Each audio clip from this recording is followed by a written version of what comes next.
വാക്കാണ്. ഹരേ കൃഷ്ണ. അധ്യായം 15 പുരുഷോത്തമ യോഗം. ഇനി നമുക്ക് 3 ദിവസം കൂടെ ഉള്ളല്ലേ, 18 അധ്യായം ആകും. ഇന്നിപ്പോ 15 പുരുഷോത്തമ യോഗം. ഓം അജ്ഞാനതിമിരാന്ധസ്യ ജ്ഞാനാഞ്ജനശലാക്കയ ചക്ഷുരുന്മീലിതം യേന തസ്മൈ ശ്രീ ഗുരുവേ നമഃ. ശ്രീചൈതന്യമനോഭീഷ്ടം സ്ഥാപിതം യേന ഭൂതലേ സ്വയം രൂപാ ഗതാ മഹ്യം ദദാതി സ്വപദാന്തികം. വന്ദേഹം ശ്രീഗുരു ശ്രീയുതപദകമലം ശ്രീഗുരും വൈഷ്ണവാംശ ശ്രീരൂപം സാഗ്രജാതം സഹഗണ രഘുനാഥാന്വിതം ത്വം സജീവം സാദ്വൈതം സാവധൂതം പരിജന സഹിതം കൃഷ്ണ ചൈതന്യദേവം ശ്രീരാധാ കൃഷ്ണ പാദാൻ സഹഗണ ലളിതാ ശ്രീ വിശാഖാന്വിതാംശ. ഹേ കൃഷ്ണ കരുണാ സിന്ധു ദീനബന്ധു ജഗത്പദേ ഗോപീശ ഗോപികാ കാന്ത രാധാ കാന്ത നമോസ്തുതേ. തപ്ത കാഞ്ചന ഗൗരാംഗീ രാധേ വൃന്ദാവനേശ്വരി വൃഷഭാനുസുതേ ദേവി പ്രണമാമി ഹരിപ്രിയേ. വാഞ്ചാകൽപതരുഭ്യശ്ച കൃപാ സിന്ധുഭ്യ ഏവ ച പതിതാനാം പാവനേഭ്യോ വൈഷ്ണവേഭ്യോ നമോ നമഃ. നമോ വിഷ്ണുപാദായ കൃഷ്ണപ്രേഷ്ഠായ ഭൂതലേ ശ്രീമതേ ഭക്തി വേദാന്ത സ്വാമിന്നിധി നാമിനി. നമസ്തേ സരസ്വതേ ദേവേ ഗൗരവാണി പ്രചാരിണി നിർവിശേഷ ശൂന്യവാദി പാശാദ്യദേശധാരിണി. ജയ ശ്രീ കൃഷ്ണ ചൈതന്യ പ്രഭു നിത്യാനന്ദ ശ്രീ അദ്വൈത ഗദാധര ശ്രീവാസാദി ഗൗര ഭക്ത വൃന്ദ. ഹരേ കൃഷ്ണ കൃഷ്ണ കൃഷ്ണ ഹരേ ഹരേ, ഹരേ രാമ രാമ രാമ ഹരേ ഹരേ, ഹരേ കൃഷ്ണ കൃഷ്ണ കൃഷ്ണ ഹരേ ഹരേ, ഹരേ രാമ രാമ രാമ ഹരേ ഹരേ, ഹരേ കൃഷ്ണ കൃഷ്ണ കൃഷ്ണ ഹരേ ഹരേ, ഹരേ രാമ രാമ രാമ ഹരേ ഹരേ. ഹരേ കൃഷ്ണ. അധ്യായം 15 പുരുഷോത്തമ യോഗം. പുരുഷ ഉത്തമ യോഗം. പുരുഷൻ എന്ന വാക്കിന്റെ അർത്ഥം നമ്മൾ നേരത്തെ കണ്ടു. എന്തായിരുന്നു പുരുഷൻ എന്ന വാക്കിന്റെ അർത്ഥം? ഓർക്കുന്നുണ്ടോ? എന്താണ് പുരുഷൻ? ആസ്വാദകൻ. ഹരിബോൾ മാതാജി. ആസ്വാദകൻ. അപ്പം ഉത്തമ പുരുഷൻ, ഏറ്റവും ഉത്തമനായ ഉത്കൃഷ്ടനായ ആസ്വാദകൻ, അതാണ് നമ്മുടെ ഭഗവാൻ. പരമദിവ്യോത്തമ പുരുഷൻ ആണ് നമ്മളുടെ പുരുഷോത്തമൻ. ഉത്തമനായ ആ ആസ്വാദകൻ, ഏറ്റവും വലിയ ആസ്വാദകൻ ആ ഭഗവാനെ കുറിച്ചാണ് നമ്മൾ കൂടുതൽ അറിയാൻ പോവുകയാണ്. പുരുഷോത്തമ യോഗം. അപ്പൊ പരമദിവ്യോത്തമ പുരുഷനാണല്ലേ ഭഗവാൻ. പക്ഷെ ഈ ഭഗവാൻ നമ്മൾക്ക് എന്തുകൊണ്ടേ ബന്ധിക്കാൻ കഴിയൂ? നമ്മളുടെ സ്നേഹം കൊണ്ട്, ഭക്തി കൊണ്ടേ ബന്ധിക്കാൻ സാധിക്കൂ. യശോദാമ്മ എന്താണ് കരുതിയത്? കൊച്ചു കൃഷ്ണൻ കുഞ്ഞായിരിക്കുമ്പോ എന്തെല്ലാം വികൃതികളാണ് അവിടെ ഗോകുലത്തിൽ കാണിച്ചു കൂട്ടിയത്. വെണ്ണ കട്ട് തിന്നു അല്ലെ, എന്നിട്ട് ചെറിയ കുഞ്ഞുങ്ങൾ കിടന്നുറങ്ങുമ്പോ അവരെ പോയി പിച്ചുമായിരുന്നു.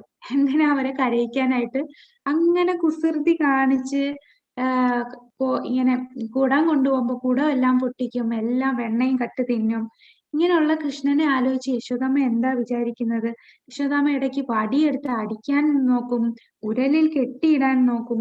അപ്പൊ വിചാരിക്കും, ഇവൻ വളർന്നു വരുമ്പോ എന്തായിരിക്കും, എങ്ങനെയാ ഇവനെ ഞാൻ മര്യാദ പഠിപ്പിക്കുക? ആരെ കുറിച്ചാണ് യശോദാമ്മ ഈ പറയുന്നത്? പരമദിവ്യോത്തമ പുരുഷനാ പുരുഷോത്തമനായ ആ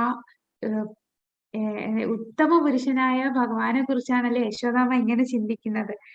അപ്പോ യശോദാമ്മയുടെ ആ ഒരു ഭക്തി, അത് എന്താ, നമുക്ക് പറഞ്ഞറിയിക്കാൻ പറ്റില്ല. ആ ഒരു ഭക്തി വേറൊന്നുമില്ല. യശോദാമ്മയ്ക്ക് തന്റെ മകൻ പുരുഷോത്തമനാണ് എന്നൊന്നും അറിയില്ല. അത് അറിഞ്ഞാലും യശോദാമ്മയ്ക്ക് അതൊന്നും അക്സെപ്റ്റ് ചെയ്യാൻ പറ്റില്ല. നമ്മൾ ഭൗതിക ലോകത്തുള്ളവർ പുരുഷോത്തമനാണ്, പരമദിവ്യോത്തമ പുരുഷനാണ് കൃഷ്ണൻ എന്ന് പറയുമ്പോൾ നമ്മൾ അക്സെപ്റ്റ് ചെയ്യില്ല.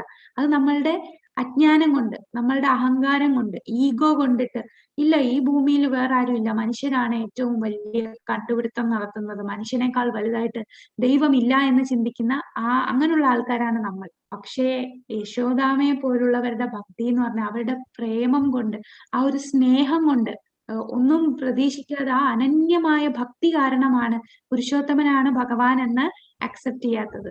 പക്ഷെ നമ്മൾ എന്തുകൊണ്ടാണ്, നമ്മളുടെ അഹങ്കാരം കൊണ്ട് നമ്മൾ മനസ്സിലാക്കുന്നില്ല ഭഗവാൻ ആരാണ്. നമുക്ക് ഭക്തിയില്ല, ഭഗവാനോടുള്ള സ്നേഹമില്ലാത്തത് കൊണ്ട് നമ്മൾ മനസ്സിലാക്കുന്നില്ല.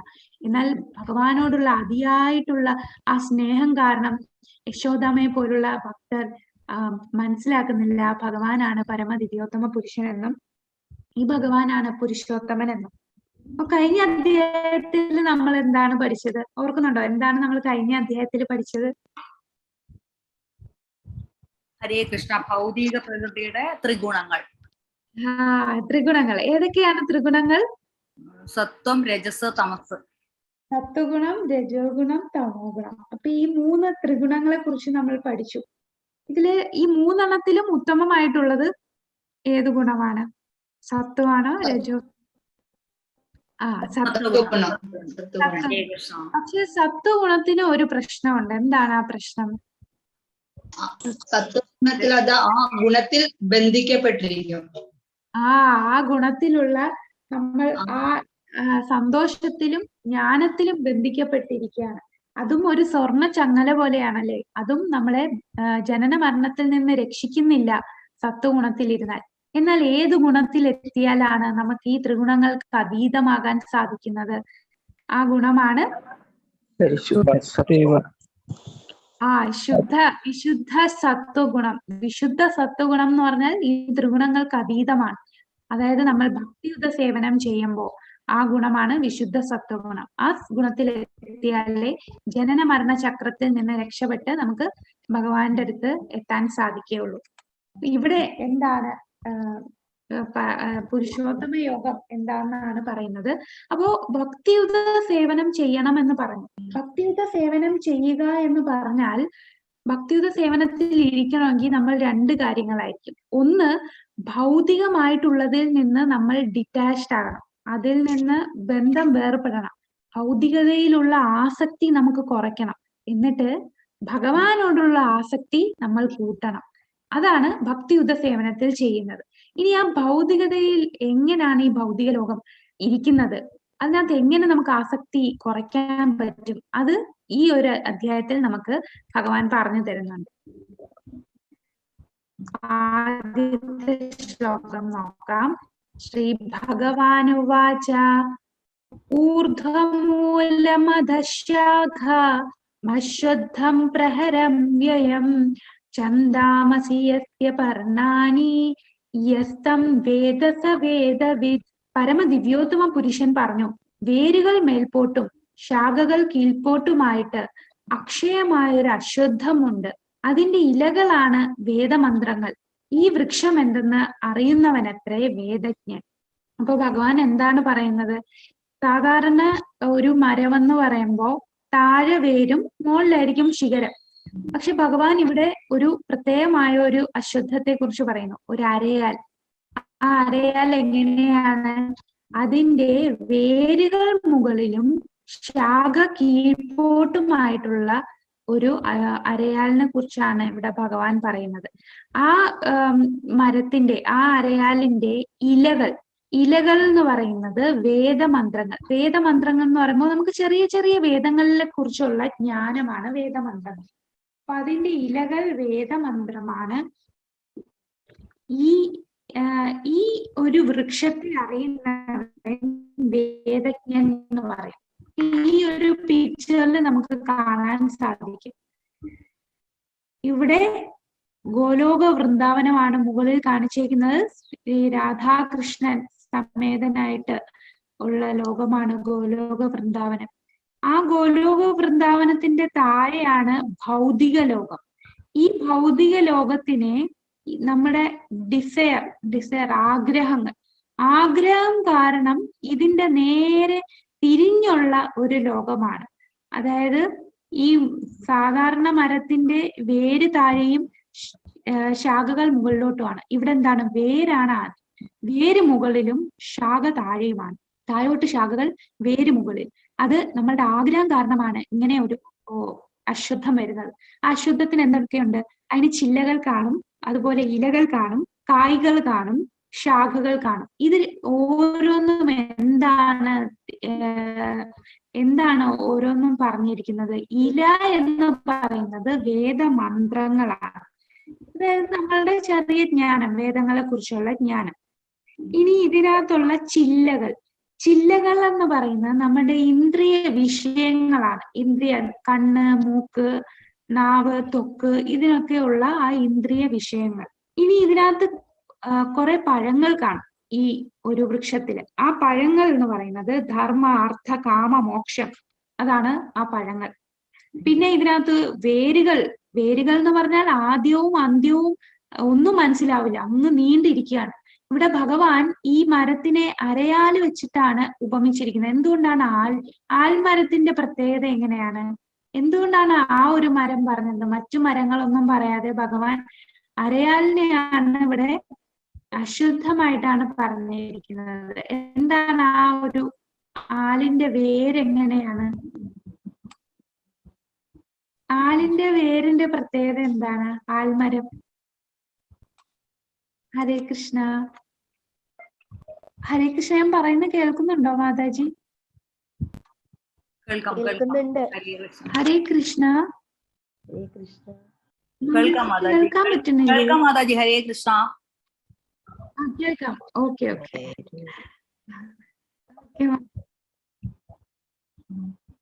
ഹരേ കൃഷ്ണ.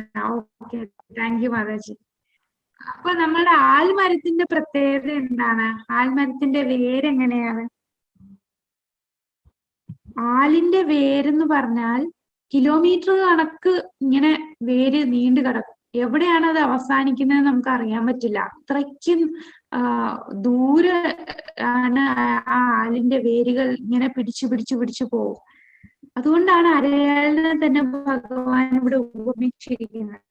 അപ്പൊ ഇതിനകത്ത് കുറെ വേരുകളുണ്ട്, അതുപോലെ ശാഖകളുണ്ട്. ശാഖകൾ എന്ന് പറയുമ്പോൾ ഓരോ ഗ്രഹങ്ങളെയാണ് ശാഖകളെ ഉപമിച്ചിരിക്കുന്നത്. അപ്പോ ഇത്രയും ദൂരെ പ്രദേശങ്ങളിൽ ഇങ്ങനെ പരന്ന് പിടിച്ച് വേരുകൾ ഇങ്ങനെ സ്പ്രെഡ് ആയിരിക്കുകയാണ്. അധികമായിട്ടുള്ള ആസക്തിയാണ് ഈ വേരുകളെ ഉപമിച്ചിരിക്കുന്നത്. ആ വേരുകൾ ഇങ്ങനെ നമ്മളുടെ ആസക്തിക്ക് ഒരു അന്ത്യമില്ലല്ലേ? നമ്മളുടെ ആഗ്രഹങ്ങൾ, മനുഷ്യന്റെ ആഗ്രഹം എന്ന് പറഞ്ഞാൽ എത്രയായാലും തീരില്ല. ഒന്ന് കിട്ടിയാൽ വീണ്ടും എനിക്ക് വേറെ വേണം. ഒരു സാറ്റിസ്ഫാക്ഷൻ ഇല്ലാത്തതാണ് മനുഷ്യൻ. അപ്പോ അങ്ങനെയുള്ള ഒരു അശുദ്ധത്തെ കുറിച്ച് ഭഗവാൻ കുറിച്ച് കേട്ട ഒരാൾ അപ്പോ വേദങ്ങളെ കുറിച്ച് എന്ത് പറയുന്നു എന്ന് ചോദിച്ചേക്കാം. വേദ പഠനത്തിന്റെ ഉദ്ദേശം കൃഷ്ണനെ പറ്റി ബോധത്തോടെ ഭക്തിയുടെ സേവനത്തിൽ ഏർപ്പെടുന്നത് കൊണ്ട് തന്നെ ഒരാൾ വേദജ്ഞനാകും. അപ്പൊ ഈ വേദങ്ങൾ പഠിക്കണ്ടേ?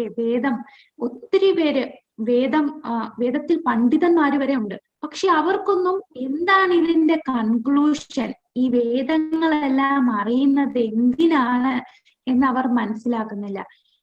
എല്ലാം പഠിക്കുന്ന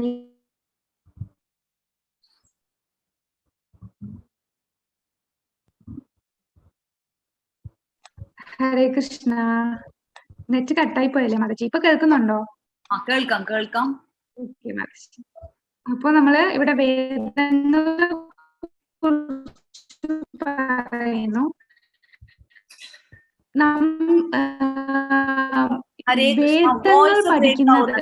വേദങ്ങൾ പഠിക്കുന്നതിന്റെ ഉദ്ദേശം എന്താണെന്ന് ആരും മനസ്സിലാക്കുന്നില്ല. പല പണ്ഡിതന്മാരോട് വോയിസ് ബ്രേക്ക് ആവുന്നോ മാതാജി? ഒരു മിനിറ്റ്.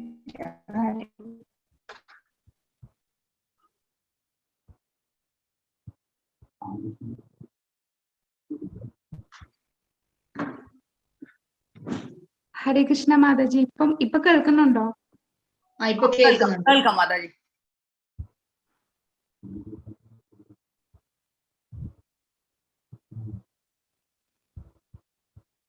ഹരേ കൃഷ്ണ.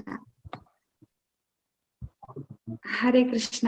അപ്പോ നമ്മൾ വേദങ്ങൾ എന്തിനാണ് പഠിക്കുന്നത്? വേദങ്ങൾ എന്ന് പറഞ്ഞാൽ ഒത്തിരി പേര് വേദ പണ്ഡിതന്മാര് കാണാം.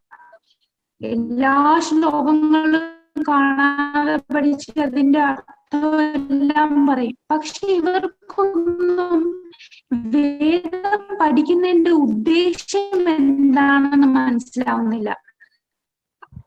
ഇങ്ങനെ വേദം പഠിച്ചാലും അവസാനം നമ്മൾ ഭഗവാനിൽ അലിഞ്ഞു ചേരും.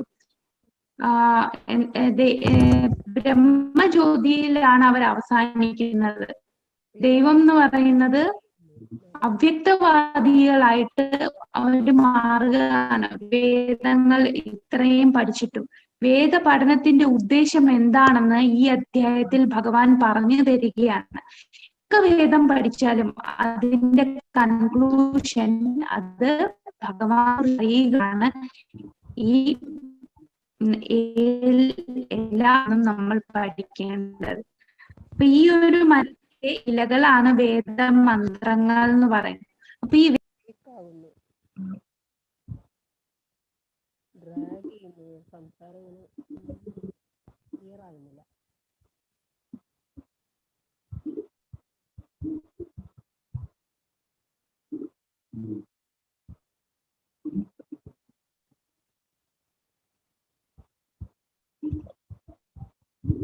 ഹരേ കൃഷ്ണ.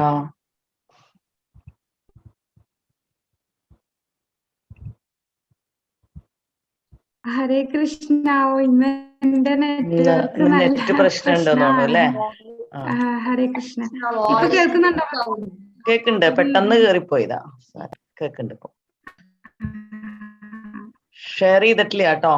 Okay, yes.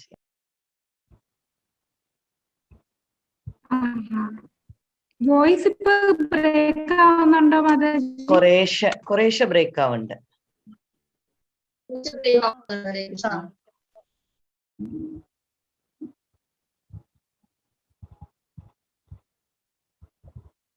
ഇപ്പൊ കാണാമോ? സ്ക്രീൻ കാണുന്നുണ്ടോ?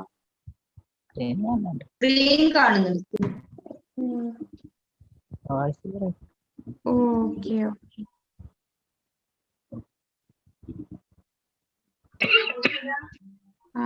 ഹരേ കൃഷ്ണ. കൃഷ്ണ. ഓക്കെ മാതാജി. ഇപ്പൊ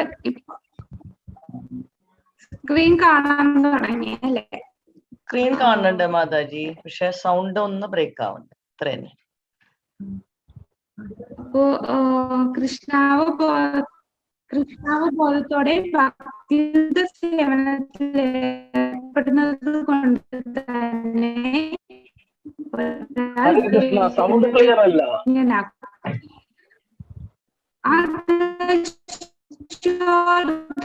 പ്രസൃതാസ്തസ്യ ശാഖാ ഗുണപ്രവൃദ്ധാ വിഷയപ്രബാലാ അധശ്ച മൂലാനി. ഓ, സൗണ്ട് ബ്രേക്ക് ആവണല്ലേ?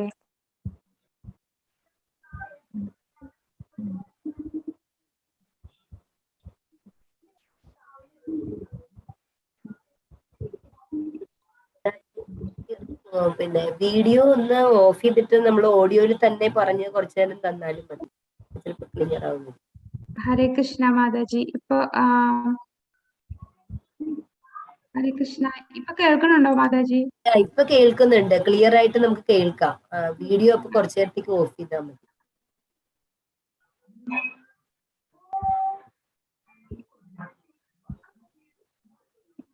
ഓക്കെ.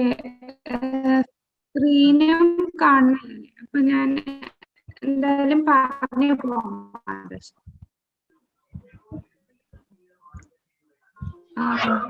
അധശോർധ്വം പ്രസൃതാസ്തസ്യ ശാഖാ ഗുണപ്രവൃദ്ധാ വിഷയപ്രബാലാ അധശ്ച മൂലാനനുസന്ധതാനി കർമാനുബന്ധീനി മനുഷ്യലു. ഈ വൃക്ഷത്തിന്റെ ശാഖകൾ ഭൗതിക പ്രകൃതിയുടെ ത്രിഗുണങ്ങളാൽ പോഷിപ്പിക്കപ്പെട്ട് താഴോട്ടും മേലോട്ടും പടർന്നു കിടക്കുന്നു. ഇന്ദ്രിയ വിഷയങ്ങളാണ് ഇതിന്റെ ചില്ലകൾ. ഈ വൃക്ഷത്തിന് താഴേക്കിറങ്ങുന്നവര് ബന്ധപ്പെട്ടവയത്രേ. എല്ലാവരും പോയി.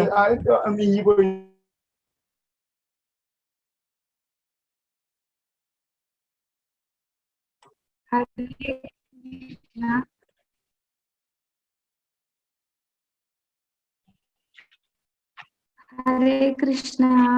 ആരുടെ മൈക്ക് അൺമ്യൂട്ട് ആണ്. ഓക്കെ. മിനി മാതാജി കേൾക്കുന്നുണ്ടല്ലോ അല്ലേ? എന്തെങ്കിലും ആ പ്രശ്നം ഉണ്ടോ കേക്കുന്നുണ്ട്, പക്ഷെ ഒരു മാതാജി ഷിവറിങ് ഉണ്ട് കേട്ടോ, പറയാം. സൗണ്ടിന് ഒരു ഷിവറിങ് ഉണ്ട്.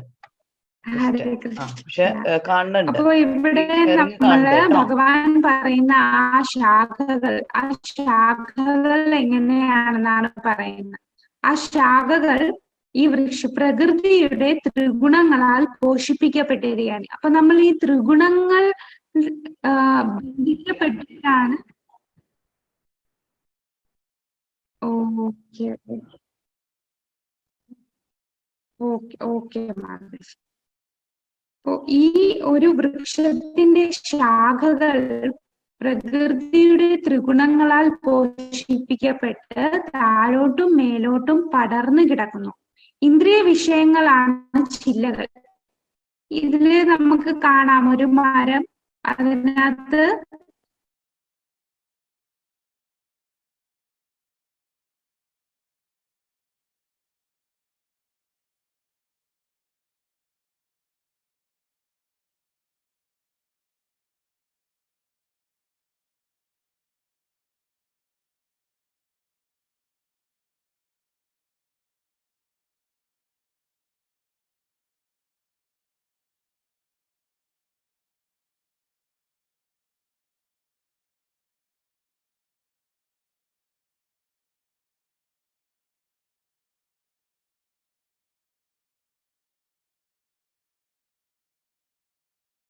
ഹരേ കൃഷ്ണ മാതാജി. എന്തായാലും മാതാജി ഞാന്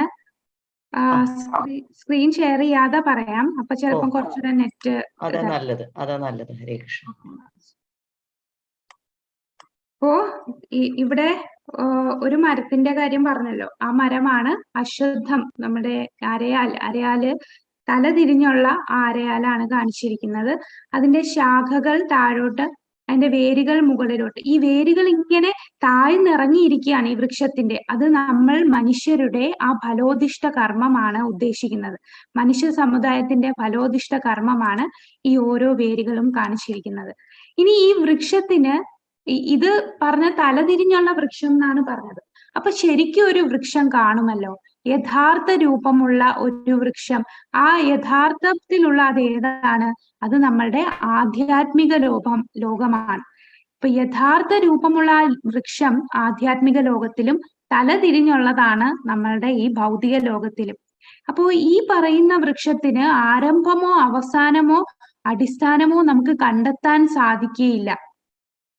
വേര് ഉറച്ചുയർന്ന ഈ വൃക്ഷത്തിൽ നമ്മൾ ഈ വൃക്ഷത്തിൽ തന്നെ പിടിച്ചു തൂങ്ങി നിന്നാൽ നമുക്ക് ജനന മരണ ചക്രത്തിൽ നിന്ന് രക്ഷ നേടാൻ സാധിക്കില്ല. അപ്പൊ ഈ വൃക്ഷത്തിൽ നമ്മൾ രക്ഷ നേടാൻ എന്ത് ചെയ്യണം? ഇതിനകത്ത് ഈ വൃക്ഷത്തിന്റെ വേരുകളെല്ലാം നമ്മളുടെ ആസക്തിയാണ് കാണിക്കുന്നത്.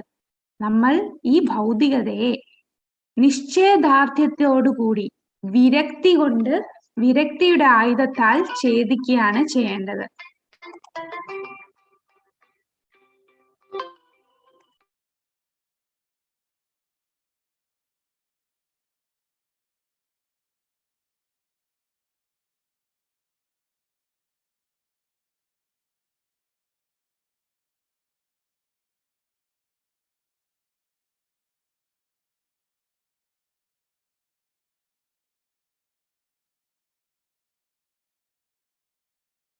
അപ്പോ ഈ ഒരു വൃക്ഷത്തിനെ നമ്മൾ നിശ്ചയദാർഢ്യത്തോടു കൂടി വിരക്തി എന്ന ആയുധം കൊണ്ട് ഛേദിച്ചു കളയണം. എന്നിട്ട് എവിടെ ചെന്നാലാണോ തിരിച്ചു വരാതെ ഇരിക്കുന്നത് ആ സ്ഥലത്ത് നമ്മൾ എത്തണം. അങ്ങനെ സ്മരണാതീത കാലം മുതൽക്കേ എല്ലാത്തിന്റെയും ഉറവിടമായ പരമപുരുഷന് നമ്മൾ സ്വയം സമർപ്പിക്കണം. ഇതാണ് നമ്മൾ ചെയ്യേണ്ടത്. അപ്പൊ നമ്മൾ എന്താണ് ചെയ്യേണ്ടത്? ഈ വൃക്ഷത്തിൽ തന്നെ ഈ വേദങ്ങൾ മാത്രം പഠിച്ച്, അതുപോലെ നമ്മൾ ഫലോദിഷ്ട കർമ്മങ്ങളിൽ ആസക്തിയോടുകൂടി ഇന്ദ്രിയ വിഷയങ്ങളിൽ മുഴുകിയിരുന്നാൽ നമുക്ക് ആ പരമപദത്തിൽ എത്താൻ സാധിക്കില്ല. ആ പരമപദത്തിൽ എത്തണം എന്നുണ്ടെങ്കിൽ നിശ്ചയദാർഢ്യത്തോടുകൂടി വിരക്തി കൊണ്ട്, അതായത് ഈ ഭൗതികതയോടുള്ള വിരക്തി നമ്മളിൽ ഉണ്ടാക്കിയെടുക്കണം. എങ്ങനെയാണ് ഭൗതികതയിലുള്ള വിരക്തി നമുക്ക് ഉണ്ടാക്കാൻ സാധിക്കുക? നമ്മളെല്ലാരും ഇപ്പം ഒത്തിരി ആഗ്രഹങ്ങൾ കൊണ്ട് നിറഞ്ഞിരിക്കുന്നവരാണ്. പക്ഷെ നമ്മൾ ആഗ്രഹം കൊണ്ടിരുന്നാൽ ആഗ്രഹ സാധ്യത്തിന് വേണ്ടി വീണ്ടും ജനിക്കേണ്ടി വരും. എങ്ങനെ നമുക്ക് വിരക്തി നമുക്ക് ഡെവലപ്പ് ചെയ്യാൻ സാധിക്കും? ഹരേ കൃഷ്ണ, അൺമ്യൂട്ട് ചെയ്ത് പറഞ്ഞോളൂ. ഞാൻ പറയുന്ന കേൾക്കുന്നുണ്ടോ? വിഷയങ്ങളോടുള്ള ആസക്തി കുറയ്ക്കുക. നമ്മുടെ ആവശ്യങ്ങളോ ഉള്ളതിന്റെ ആസക്തി എങ്ങനെ നമുക്ക് കുറയ്ക്കാൻ സാധിക്കും? നമുക്കത് പിടിച്ചമർത്താൻ സാധിക്കില്ലല്ലോ. നമുക്ക് ഓട്ടോമാറ്റിക് ആയിട്ട് അതെങ്ങനെ കുറയും? എന്ത് ചെയ്താൽ മതി? സ്വയം സമർപ്പണത്തിലൂടെ ഭഗവാന് സമർപ്പിക്കുക. നമ്മൾ ഭക്തിയുത സേവനം ചെയ്താൽ മതി. നാമം ജപിക്കുമ്പോ തന്നെ നമുക്ക് ഈ ഭൗതികതയോടുള്ള വിരക്തി പയ്യെ പയ്യെ നമുക്ക് ഡെവലപ്പ് ചെയ്ത് വരും. അപ്പോ കൂടുതൽ ഭക്തിയുത സേവനം ചെയ്താൽ നമ്മൾ നിശ്ചയദാർഢ്യത്തോടുകൂടി വിരക്തി നമുക്കുണ്ടാവും.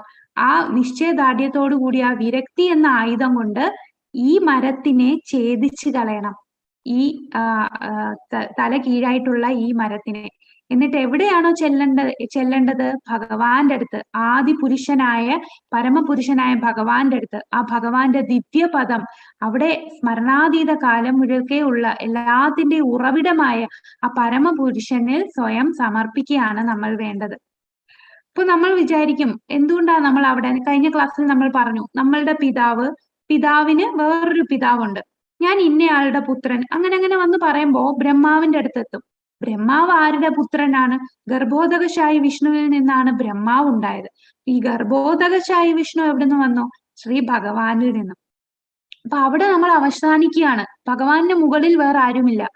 അങ്ങനെ ഭഗവത് ജ്ഞാനമുള്ളവരുടെ സഹായം. അപ്പൊ എങ്ങനെ നമുക്ക് ഭഗവാനിൽ എത്താൻ സാധിക്കും? ഇപ്പൊ ഒരു കാറ് കേടായാൽ എന്താ ചെയ്യുക? നമ്മളൊരു മെക്കാനിക്കിനെ കാണും. ആ മെക്കാനിക്ക് വന്ന് കാറ് ശരിയാക്കി തരും. അതേപോലെ നമുക്ക് എങ്ങനെ ഭഗവാന്റെ അടുത്ത് എത്താൻ സാധിക്കും?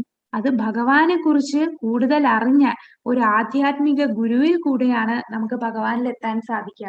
ആ ആധ്യാത്മിക ഗുരുവിൽ കൂടെ നമുക്ക് ഈ ഒരു ഭൗതികമായിട്ടുള്ള ഈ വസ്തുവിനെ എല്ലാത്തിനെയും വിരക്തി കൊണ്ട് ഉള്ള ആയുധം കൊണ്ട് നമുക്ക് ഛേദിക്കാൻ കഴിയും.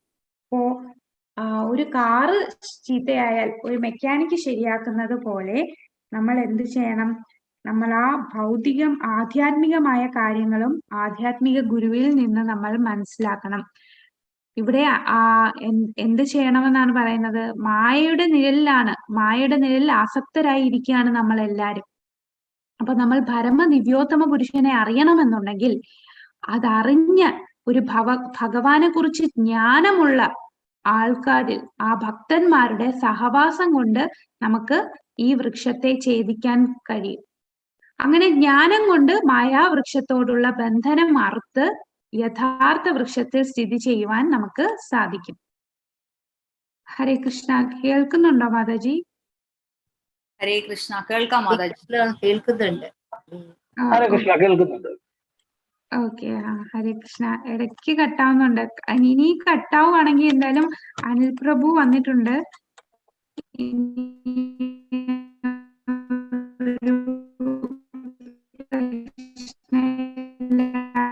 പ്രഭു ഹാൻഡിൽ എന്റെ നെറ്റ് അത്ര ശരിയാവുന്നില്ല. ഹരേ കൃഷ്ണ. സ്ക്രീൻ കാണുന്നുണ്ടോ?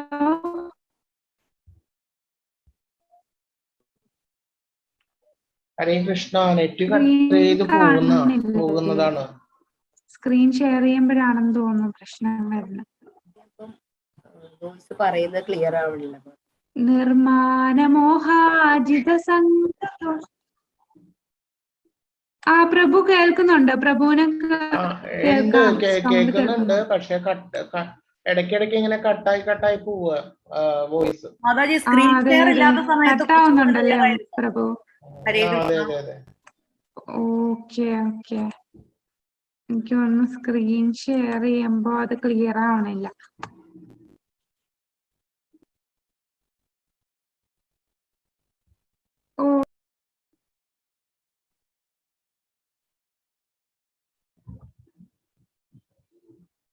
ഹരേ കൃഷ്ണ. പ്രഭുവിനെ ഞാൻ കോ ഹോസ്റ്റ് ആക്കിയിട്ടുണ്ട്. പ്രഭു ഒന്ന് ഹാൻഡിൽ ചെയ്യുവോ? ചെയ്യാം. ഓക്കെ. ഏത് ചാപ്റ്റർ ആണ്? ചാപ്റ്റർ പറയൂ. ചാപ്റ്റർ 15 ആണ് പ്രഭു.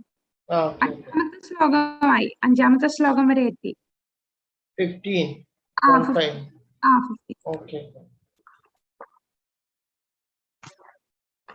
ഹരേ കൃഷ്ണ.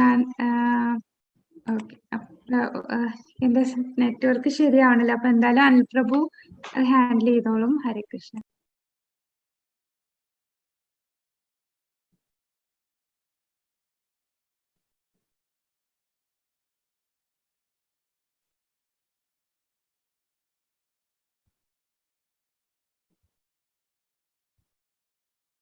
ഹരേ കൃഷ്ണ.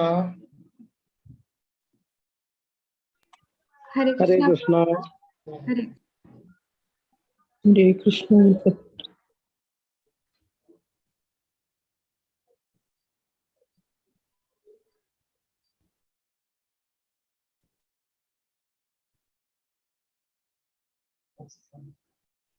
സ്ക്രീൻ കാണുന്നുണ്ടോ നിങ്ങൾക്ക്? പറയൂ. വരുന്നുണ്ട്, സ്ക്രീൻ വരുന്നുണ്ട്. ഹരേ okay Krishna. Okay.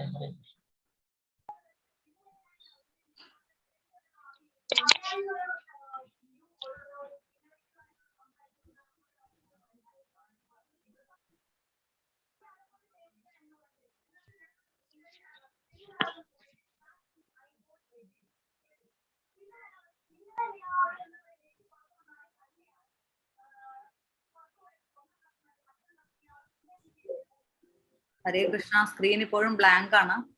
Okay okay, അത് വന്നുകൊണ്ടിരിക്കുകയാണ്. കാണുന്നുണ്ടോ? സ്ക്രീൻ കാണുന്നുണ്ടോ? കാണാം. കാണുന്നുണ്ട് കാണുന്നുണ്ട്.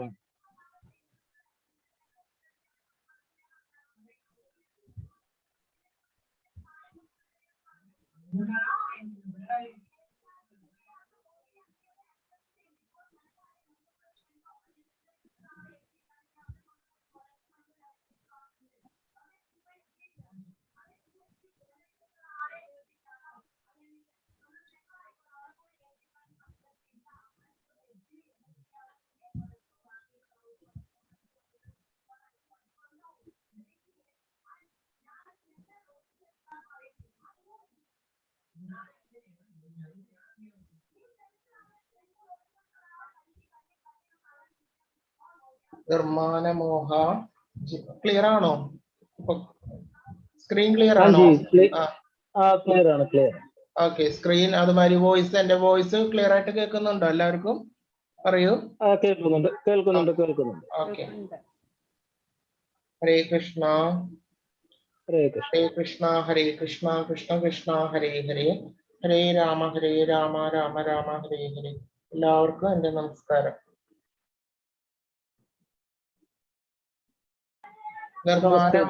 നിർമ്മാനമോഹാജിത സംഘദോഷ അധ്യാത്മ നിത്യാ വിനിവൃത്ത കാമാഃ ദ്വന്ദ്വൈർവിമുക്താ സുഖ ദുഃഖ സഞ്ജേർ ഗച്ഛന്ത്യമൂഢാ പദമവ്യയം തത്.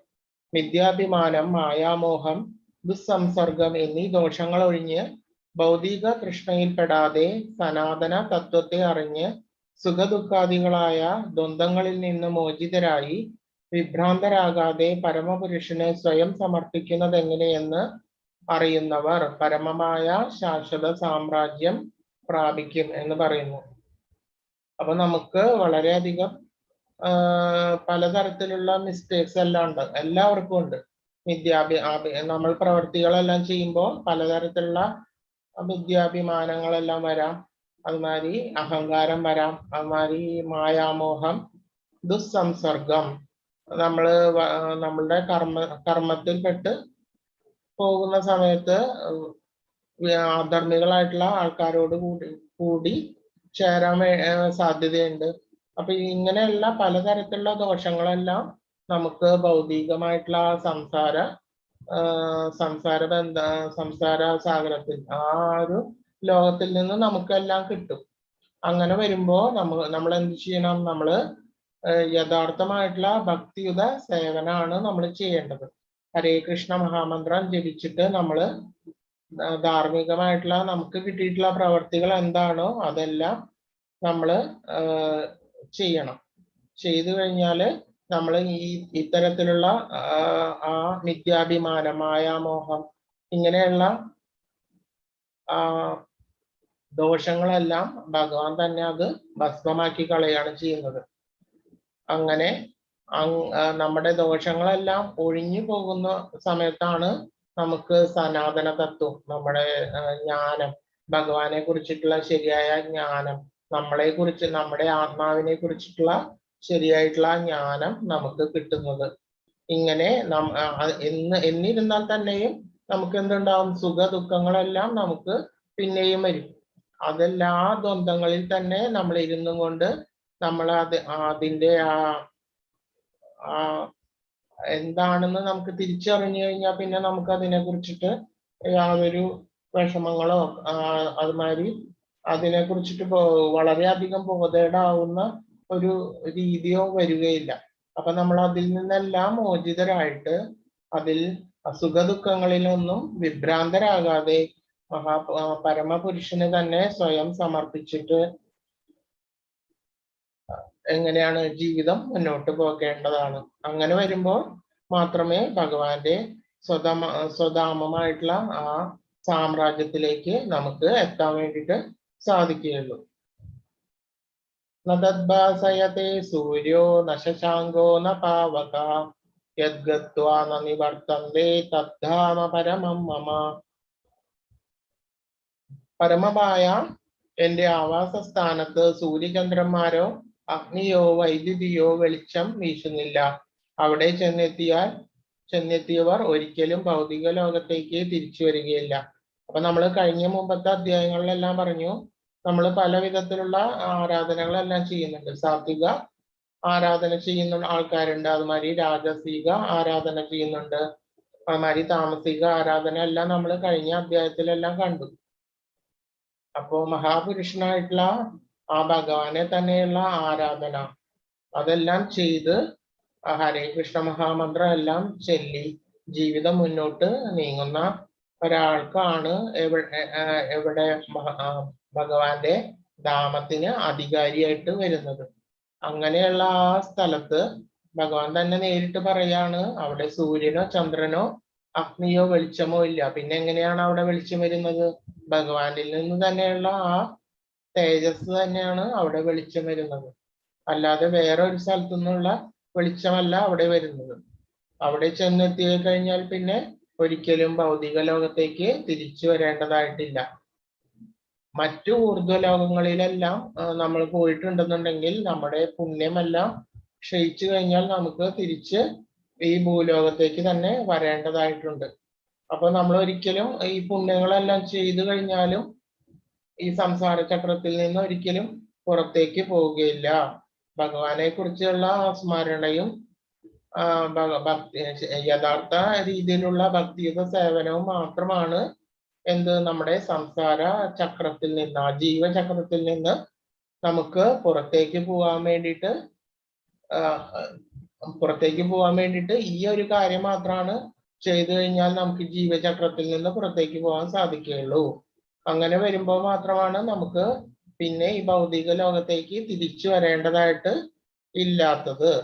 മറ്റ് ആരാധനകളെല്ലാം ഒരിക്കലും അക്ഷയമായിട്ടുള്ള പുണ്യത്തെ നമുക്ക് തരികയില്ല.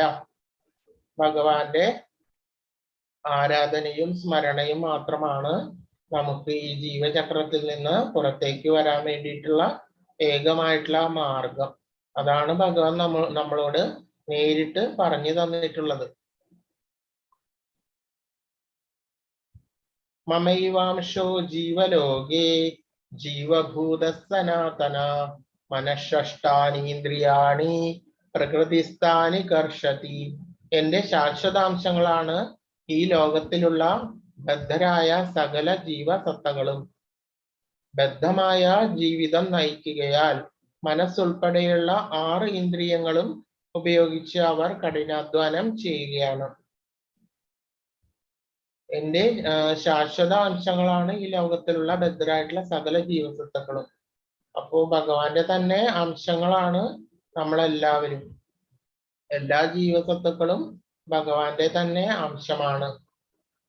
നമ്മുടെ മൂലമായിട്ടുള്ള നമ്മുടെ യഥാർത്ഥ സ്വഭാവം, നമ്മുടെ എങ്ങനത്തെ സ്വഭാവമാണ് നമുക്ക് ഉണ്ടായിരിക്കേണ്ടത്?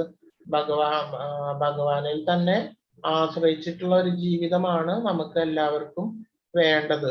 അതാണ് എപ്പോഴും മൂലമായിട്ടുള്ള ആ സ്വത്വം. ഓരോ ജീവാത്മാവിന്റെ മൂല സ്വഭാവം എന്ന് പറയുന്നത് ഭഗവാന്റെ ആശ്രിതത്വമാണ്.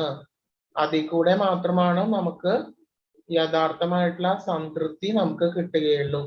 അതല്ലാതെ ബദ്ധമായിട്ടുള്ള ജീവിതം നയിക്കുകയാൽ, ബദ്ധമായിട്ടുള്ള ജീവിതം എന്ന് പറഞ്ഞാൽ ഭഗവാന്റെ ആശ്രിതത്വത്തിൽ നിന്ന് മാറിയിട്ട് ഞാൻ തന്നെയാണ് വലിയ വ്യക്തി, എന്റെ കർമ്മം മൂലമാണ് ഇത്രയും എഫേർട്ട് ഒക്കെ ഉള്ളത് കൊണ്ടാണ് ഞാൻ ഇത്രയും വലിയ ഉയർന്ന ഒരാളായിട്ട് തീർന്നത്. അങ്ങനെയുള്ള ഒരു മിഥ്യാഹങ്കാരം, മിഥ്യാഭിമാനം എന്നിവയൊക്കെ വെച്ച് പുലർത്തി ജീവിതം നയിക്കുന്ന ആൾക്കാര് എപ്പോഴും ബദ്ധ ജീവാത്മാക്കൾ എന്ന് പറയപ്പെടുന്നു.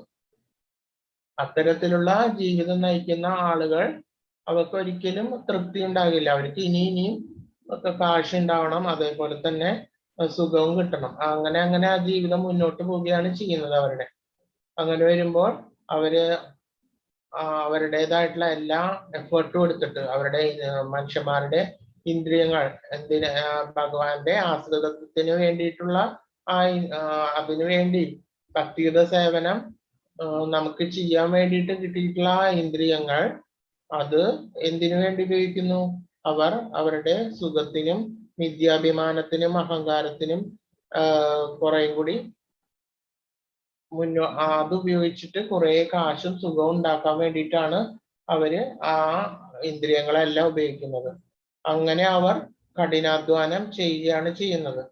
അപ്പോ അങ്ങനെ വരുമ്പോൾ അവർക്ക് യാതൊരു തരത്തിലുള്ള സംതൃപ്തി കിട്ടുകയില്ല എന്ന് മാത്രമല്ല, അതിന്റെ റിസൾട്ട് എപ്പോഴും ആത്യന്തികമായിട്ട് ദുഃഖത്തിലാണ് ഇടവരുത്തുന്നത്. അതല്ലാതെ അതുകൂടാതെ തന്നെ അവരൊരിക്കലും ജീവചക്രത്തിൽ നിന്ന് മോചിതരാവുകയും ചെയ്യുന്നില്ല. അപ്പോ ശരിയായിട്ടുള്ള ശാശ്വതമായിട്ടുള്ള അതിന്റെ പരിഹാരം എന്ന് പറഞ്ഞു കഴിഞ്ഞാൽ നമ്മൾ യഥാർത്ഥ രീതിയിൽ ഭക്തിയുത സേവനം ചെയ്തിട്ട് മുന്നോട്ട് പോവുകയാണ് വേണ്ടത്. ഭക്തിയുത സേവനം എന്താണെന്ന് അറിയില്ല, എല്ലാവർക്കും അറിയാമെന്ന് വിചാരിക്കുന്നു. അപ്പൊ അത് ചെയ്ത് മുന്നോട്ട് പോവുകയാണ് എല്ലാവരുടെയും ശാശ്വതമായിട്ടുള്ള ധർമ്മം.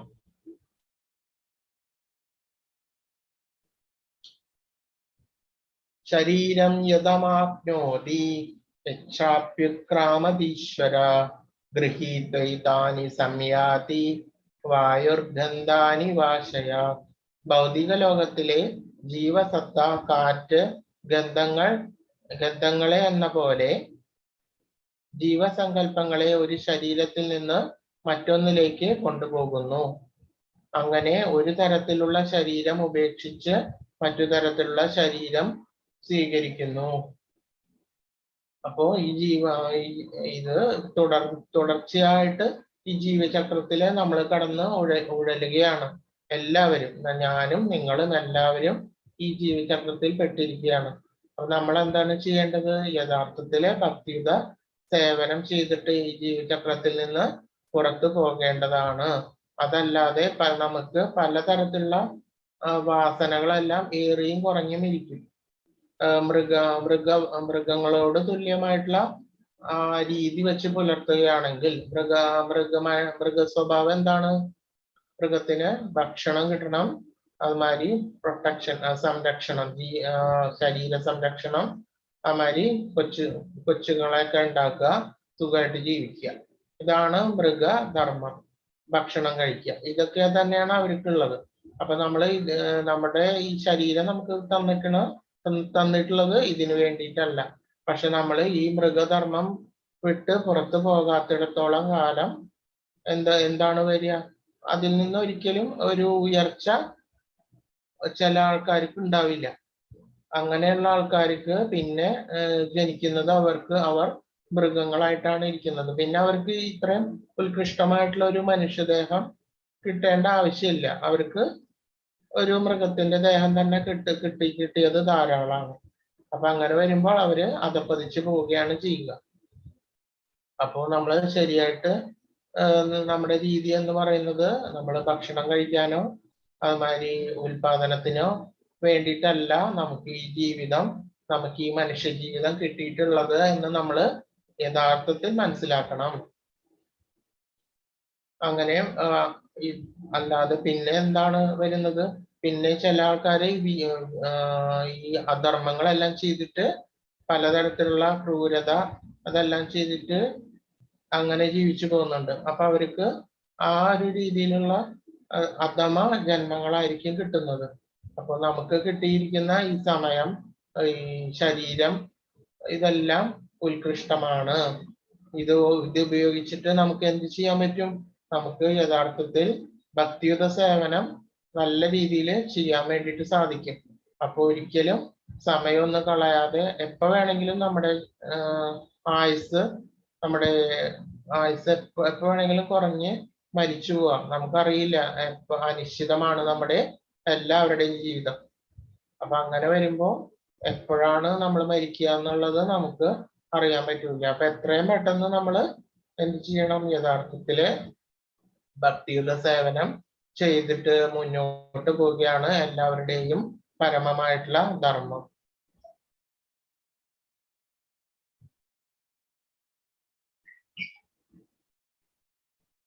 അങ്ങനെ ചെയ്തു കഴിഞ്ഞാൽ മാത്രമേ നമുക്ക് ഈ ജീവിതചക്രത്തിൽ നിന്ന് പുറത്തേക്ക് കടക്കാൻ വേണ്ടിയിട്ട് സാധിക്കുകയുള്ളൂ.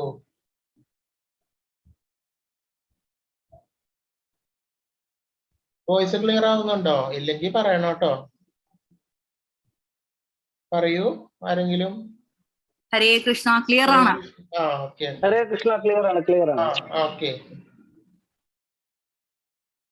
ശ്രോത്രം ചക്ഷുസ്പർശനം ച രസനം ഘ്രാണമേവ ച അധിഷ്ഠായ മനശ്ചായം വിഷയാനുപസേവതി. ഇപ്രകാരം മറ്റൊരു മൂലശരീരം കൈക്കൊള്ളുന്ന ജീവസത്ത മനസ്സിനിണങ്ങിയ 5 ഇന്ദ്രിയങ്ങൾ കണ്ണ്, ചെവി, നാവ്, മൂക്ക്, ത്വക്ക് എന്നിവ സ്വീകരിക്കുകയും അവയിലൂടെ ഒരു കൂട്ടം ഇന്ദ്രിയ വിഷയങ്ങളെ ആസ്വദിക്കുകയും ചെയ്യുന്നു. അപ്പൊ നമുക്ക് ഇന്ദ്രിയങ്ങളെല്ലാം ഉണ്ട്. ഇന്ദ്രിയങ്ങളെല്ലാം എന്തിനു വേണ്ടിയിട്ടാണ് നമ്മൾ ഉപയോഗിക്കേണ്ടത്? ഭഗവത് സേവനത്തിന് വേണ്ടിയിട്ടാണ് ഉപയോഗിക്കേണ്ടത്. അതിൽ നിന്ന് മാത്രമാണ് യഥാർത്ഥ സംതൃപ്തി നമുക്ക് കിട്ടുകയുള്ളൂ. അതിൽ നിന്നെല്ലാം വിട്ടിട്ട് നമ്മൾ നമ്മുടെ സംതൃപ്തിക്ക് വേണ്ടിയിട്ടാണെന്ന് വിചാരിച്ചും കൊണ്ട് നമ്മൾ പലതരത്തിലുള്ള പ്രവർത്തികളിൽ ഏർപ്പെടാൻ പോവുകയാണെങ്കിൽ നമുക്ക് എന്താ ഉണ്ടാവുക? ദുഃഖം തന്നെയായിരിക്കും ഫലം. അല്ലാതെ വേറൊരു റിസൾട്ട് അതിൽ നിന്ന് ഒരിക്കലും ഉണ്ടാവുകയില്ല. ഏറ്റവും എല്ലാ ആശയ്ക്കും ദുഃഖം തന്നെയായിരിക്കും ഫലം. അപ്പൊ അതുകൊണ്ട് നമ്മൾ ഇതെല്ലാം അനുഭവിക്കേണ്ട എന്നല്ല പറയുന്നത്. നമ്മൾ എന്താണ് ചെയ്യേണ്ടത്? നമ്മൾ കണ്ണുകൊണ്ട് ഭഗവാന്റെ രൂപം ദർശിക്കുകയും വന്ദിക്കുകയും അതിൽ മുഴുകുകയും ചെയ്യുക. നമ്മൾ ആ ഭഗവാന്റെ രൂപം, നമുക്ക് ഭഗവാന്റെ അർച്ചാവിഗ്രഹങ്ങൾ, അതുമാതിരി ഭഗവാന്റെ പിക്ചർ, ഇതെല്ലാം നമുക്ക് കാണാൻ വേണ്ടിയിട്ട് സാധിക്കും. അപ്പൊ അതെല്ലാം കണ്ടിട്ട് നമുക്ക് സ്മരിക്കാൻ വേണ്ടിയിട്ട് കഴിയും. അപ്പൊ അത് കണ്ണിന്റെ ധർമ്മമായിട്ട് നമ്മൾ സ്വീകരിക്കണം. അതുമാതിരി ചെവി എന്തിനു വേണ്ടിയിട്ടാണ്? നമുക്ക് ഹരേ കൃഷ്ണ മഹാമന്ത്രം, അതുമാതിരി ഭാഗവതം, മറ്റ് ധാർമ്മികമായിട്ടുള്ള ഭഗവാന്റെ ഗ്രന്ഥങ്ങളെല്ലാം, ബ്രഹ്മസംഹിത മുതലായ ഗ്രന്ഥങ്ങളെല്ലാം നമുക്ക് ശ്രവണം വായിക്കാൻ വേണ്ടിയിട്ടും അതേപോലെ ചെവി കൊണ്ട് കേൾക്കാൻ വേണ്ടിയിട്ടും സാധിക്കും. അപ്പൊ ഇതാണ് നമ്മുടെ ചെവിക്ക് ശ്രവണമാണ് ഏറ്റവും പരമമായിട്ടുള്ള ഭഗവാന്റെ ആ ധർമ്മം ചെവിയിൽ കൂടിയാണ് നിർവഹിക്കുന്നത്. അപ്പൊ ശ്രവണത്തിന് വേണ്ടിയിട്ട് നമുക്ക് ഈ ഭഗവാന്റെ ധർമ്മങ്ങളെല്ലാം കേൾക്കാനും നമുക്ക് ഈ ചെവി ഉപയോഗിക്കാൻ വേണ്ടിയിട്ട് സാധിക്കും. അതേപോലെ തന്നെ ഭഗവാന്റെ നാമങ്ങൾ ഉച്ചരിക്കാൻ വേണ്ടിയിട്ട് നമുക്ക് എന്തായിരിക്കും? വായ കൊണ്ട് നമുക്ക് സാധിക്കും. അതേപോലെ തന്നെ ഭഗവത് പ്രസാദം സ്വീകരിക്കാൻ വേണ്ടിയിട്ടും സാധിക്കും. മൂക്ക് ഭഗവാന് നിവേദിച്ച ഗന്ധങ്ങൾ, മറ്റ് ധൂമങ്ങൾ, ഇതെല്ലാം നമുക്ക് ആസ്വദിക്കാൻ വേണ്ടിയിട്ട് സാധിക്കും. ഭഗവാന് അർപ്പിച്ച പുഷ്പങ്ങളെല്ലാം നമുക്ക് മണക്കാൻ വേണ്ടിയിട്ട് സാധിക്കും. കൈകൾ കൊണ്ട് എന്ത് ചെയ്യാൻ പറ്റും? ഭഗവത് ധർമ്മങ്ങളെല്ലാം ചെയ്യാൻ പറ്റും. എങ്ങനെയൊക്കെയാണ്? നമുക്ക് ഭഗവാന് വേണ്ടിയിട്ട് മാല കെട്ടാൻ വേണ്ടിയിട്ട് സാധിക്കും. അതുമാതിരി എന്താണ് ഭഗവാനാണെന്ന് വിചാരിച്ചിട്ട് നമുക്ക് ഭഗവാന് വേണ്ടിയിട്ട് പല തരത്തിലുള്ള കർമ്മങ്ങളെല്ലാം ചെയ്യാൻ വേണ്ടിയിട്ട് സാധിക്കും. ഭഗവത് കർമ്മങ്ങളെല്ലാം നമുക്ക് ഈ കൈകൾ കൊണ്ട് ചെയ്യാൻ സാധിക്കും. ഇങ്ങനെ ചെയ്ത് മുന്നോട്ട് പോകുമ്പോൾ മാത്രമാണ് നമുക്ക് യഥാർത്ഥ തൃപ്തി നമുക്ക് കിട്ടുകയുള്ളൂ. അതല്ലാതെ എന്ത് തരം കർമ്മങ്ങൾ ചെയ്താലും അത് നിങ്ങൾക്ക് വിഷമം മാത്രമാണ് നിങ്ങൾക്ക് കിട്ടുന്നത്. അപ്പൊ നിങ്ങൾക്ക് ധാർമ്മികമായിട്ടുള്ള പലതരത്തിലുള്ള ലൗകികമായിട്ടുള്ള കർമ്മങ്ങളെല്ലാം ഏർപ്പെടേണ്ടി വരാം. അത് നിങ്ങളെല്ലാവരും ഗൃഹസ്ഥന്മാരാണ്. അപ്പൊ നിങ്ങൾക്ക് ലൗകികമായിട്ടുള്ള പലതരത്തിലുള്ള കർമ്മങ്ങൾ ചെയ്തുകൊണ്ട് വേണം നിങ്ങളെ ജീവിക്കാൻ വേണ്ടിയിട്ട്. എന്നാൽ മാത്രമേ നമുക്ക് ക്യാഷ് ഏൺ ചെയ്തിട്ട് നിങ്ങൾക്ക് കുട്ടികളെയും മറ്റ് അച്ഛനമ്മമാരെ എല്ലാം നോക്കാൻ വേണ്ടി പറ്റുള്ളൂ. അപ്പൊ അതൊന്നും നിരസിക്കുകയല്ല അവിടെ ചെയ്യുന്നത്. പിന്നെ എങ്ങനെയാണ് ചെയ്യേണ്ടത്? ലൗകികമായിട്ടുള്ള കർമ്മങ്ങൾ ചെയ്ത് പോകുന്നത്. അതിനോടൊപ്പം തന്നെ നമ്മൾ എന്ത് ചെയ്യണം? നമ്മള് ഹരേ കൃഷ്ണ മഹാമന്ത്രം ജപിക്കുകയും അത് ശ്രവിക്കുകയും ഭഗവാനെ വന്ദിക്കുകയും ഭഗവത് കർമ്മങ്ങൾ ചെയ്ത് അതിനോടൊപ്പം തന്നെ ഭഗവത് കർമ്മങ്ങളെല്ലാം ചെയ്ത് മുന്നോട്ട് പോവുകയും മറ്റ് വികർമ്മങ്ങളിലൊന്നും ഏർപ്പെടാതെ കുസംസർഗങ്ങളിലൊന്നും ഏർപ്പെടാതെ മുന്നോട്ട് പോവുകയാണ് വേണ്ടത്.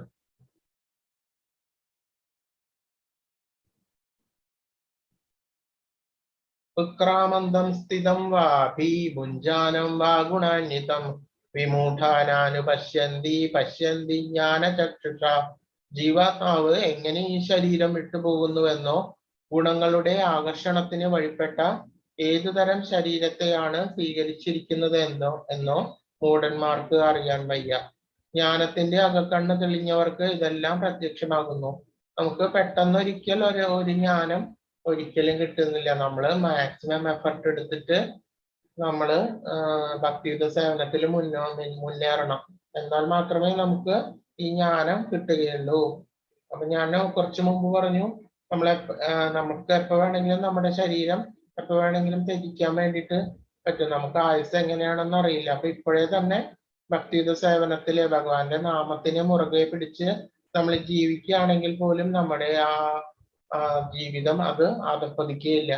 അത് അടുത്ത ജന്മം ഉണ്ടെങ്കിൽ പോലും ഭഗവാന്റെ ഭക്തിയുത സേവനത്തിന് വേണ്ടിയിട്ട് ഏർപ്പെടാൻ വേണ്ടി തക്കവണ്ണ ഒരു ജീവിതമാണ് നമുക്ക് കിട്ടുക. അങ്ങനെയാണ് വരുന്നത്. അപ്പൊ എത്രയും പെട്ടെന്ന് നമ്മൾ എന്ത് വേണം? ഭക്തിയുത സേവനത്തില് മുന്നേറാൻ വേണ്ടിയിട്ട് ചെയ്യണം. അപ്പൊ അങ്ങനെ ഒരാളിപ്പോ ഹരേ കൃഷ്ണ മഹാമന്ത്രം ഒരു മാല 108 പ്രാവശ്യം ചെല്ലും. അത് കഴിഞ്ഞ് കുറച്ച് നാള് അത് ചൊല്ലിക്കഴിഞ്ഞാൽ പിന്നെ എന്ത് വേണം? 2 മാല ജപിക്കണം, 3 മാല, അങ്ങനെ 16 മാല അങ്ങനെ ജപിച്ചിട്ട് വളരെ ശ്രദ്ധയോടെ ജപിച്ചിട്ട് നമ്മൾ മുന്നോട്ട് പോകേണ്ടതാണ്. അത് മാത്രമല്ല മറ്റ് ഭക്തിയുത സേവനത്തില് എന്തൊക്കെയാണോ വേണ്ടത് അതെല്ലാം നിങ്ങൾക്ക് പടിപടിയായിട്ട് നിങ്ങൾക്ക് മനസ്സിലാക്കാൻ വേണ്ടിയിട്ട് സാധിക്കും. അപ്പൊ അങ്ങനെ ഏറ്റവും ഒരു ചെറിയ സ്റ്റെപ്പ് എങ്കിലും നിങ്ങൾ അത്യാവശ്യമായിട്ട് എടുത്തു വയ്ക്കേണ്ടതാണ്. അങ്ങനെയാണെങ്കിൽ നമ്മൾ ഈ ജീവാത്മാവ് എങ്ങനെ ഈ ശരീരം വിട്ടുപോകുന്നുവെന്നോ ഗുണങ്ങളുടെ ആകർഷണത്തിന് വഴിപ്പെട്ട ഏതുതരം ശരീരം സ്വീകരിക്കുന്നുവെന്നോ നമുക്ക് ഒരിക്കലും അറിയാൻ വേണ്ടിയിട്ട് സാധിക്കില്ല. അതെല്ലാം നമ്മളുടെ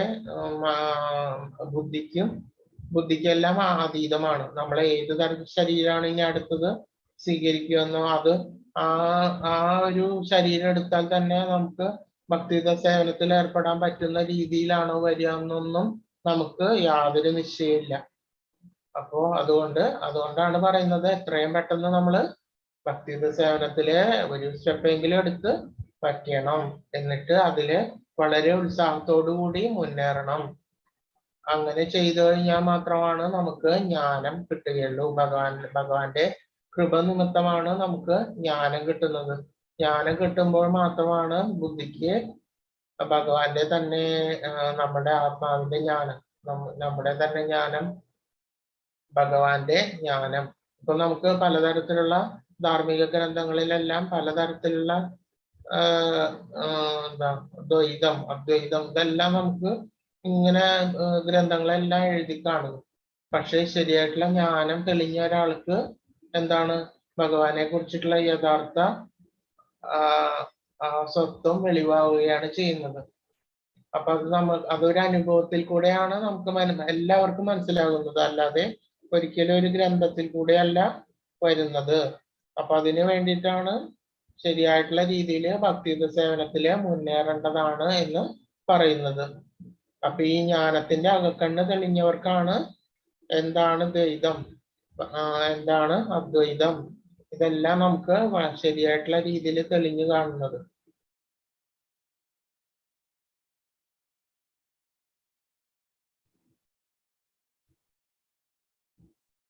യദന്തോ യോഗിനശ്ചൈനം പശ്യന്ത്യാത്മന്യവസ്ഥിതം യദന്തോപ്യകൃതാത്മാനോ നൈനം പശ്യന്ത്യ ചേതസ. ആത്മസാക്ഷാത്കാരം ലഭിച്ച് എപ്പോഴും യത്നിച്ചുകൊണ്ടേയിരിക്കുന്ന അതീന്ദ്രിയവാദികൾക്ക് ഇതെല്ലാം വ്യക്തമായി കാണാൻ കഴിയും. മനോവികാസം പ്രാപിക്കാത്തവർക്കും ആത്മസാക്ഷാത്കാരം ലഭിക്കാത്തവർക്കും ശ്രമിച്ചാലും എന്താണ് സംഭവിക്കുന്നതെന്ന് കാണാൻ കഴിയില്ല. അപ്പോ ഭഗവാന്റെ പരമമായിട്ടുള്ള ആ രൂപം എന്താണ് എന്ന് യഥാർത്ഥമായിട്ടുള്ള ഒരു ജ്ഞാനിക്ക് മാത്രമേ ഭഗവാന്റെ ആ നിലയെ കുറിച്ച്, ആ പൊസിഷൻ, ഭഗവാന്റെ നിലയെ കുറിച്ചിട്ട് ഒരു ജ്ഞാനം ഉണ്ടാവുകയുള്ളൂ. അല്ലാതെ നമ്മൾ സാധാരണക്കാരായിട്ടുള്ള നമുക്ക് ഒരിക്കലും അത്തരത്തിലുള്ള ജ്ഞാനം ലഭിക്കുകയില്ല. അപ്പൊ ജ്ഞാനം എങ്ങനെയാണ് ലഭിക്കുന്നത്? നമ്മള് ഭക്തിയുത സേവനത്തില് വളരെ ഉത്സാഹപൂർവ്വം മുന്നോട്ട് പോയിക്കൊണ്ടിരിക്കുന്ന സമയത്ത് ഭഗവാന്റെ കൃപ ഉണ്ടെങ്കിൽ മാത്രമാണ് നമുക്ക് ജ്ഞാനം കിട്ടുകയുള്ളൂ. യഥാർത്ഥമായിട്ടുള്ള ഒരു ജ്ഞാനിക്ക് ഭഗവാന്റെ നിലയെ പറ്റിയിട്ട് നല്ല രീതിയിൽ അറിയാൻ വേണ്ടിയിട്ട് സാധിക്കും. അതൊരു അനുഭവത്തിൽ കൂടെയാണ് നമുക്കുണ്ടാകുന്നത്. അതല്ലാതെ മനോവികാസം പ്രാപിക്കാത്ത ആൾക്കാർക്കും ആത്മസാക്ഷാത്കാരം ലഭിക്കാത്തവർക്കും എന്താണ് സംഭവിക്കുന്നത് എന്ന് ഒരിക്കലും അറിയില്ല. അപ്പോ നമ്മുടെ ജീവചക്രം യഥാർത്ഥത്തില് നമ്മുടെ ശരീരം ഏത് രീതിയിലാണ് നമ്മളുടെ മരണശേഷം മുന്നോട്ട് പോകുന്നത്, ഏത് ജന്മമാണ് എടുക്കുന്നത്, എങ്ങനെയാണ് മുൻപുണ്ടായിരുന്നത്, ഇതെല്ലാം യഥാർത്ഥമായിട്ടുള്ള ഒരു ജ്ഞാനിക്ക് മാത്രമേ അറിയാൻ വേണ്ടിയിട്ട് സാധിക്കുള്ളൂ. അല്ലാതെ ഒരിക്കലും സാധാരണക്കാരായിട്ടുള്ള നമ്മൾക്ക് സാധിക്കുകയില്ല.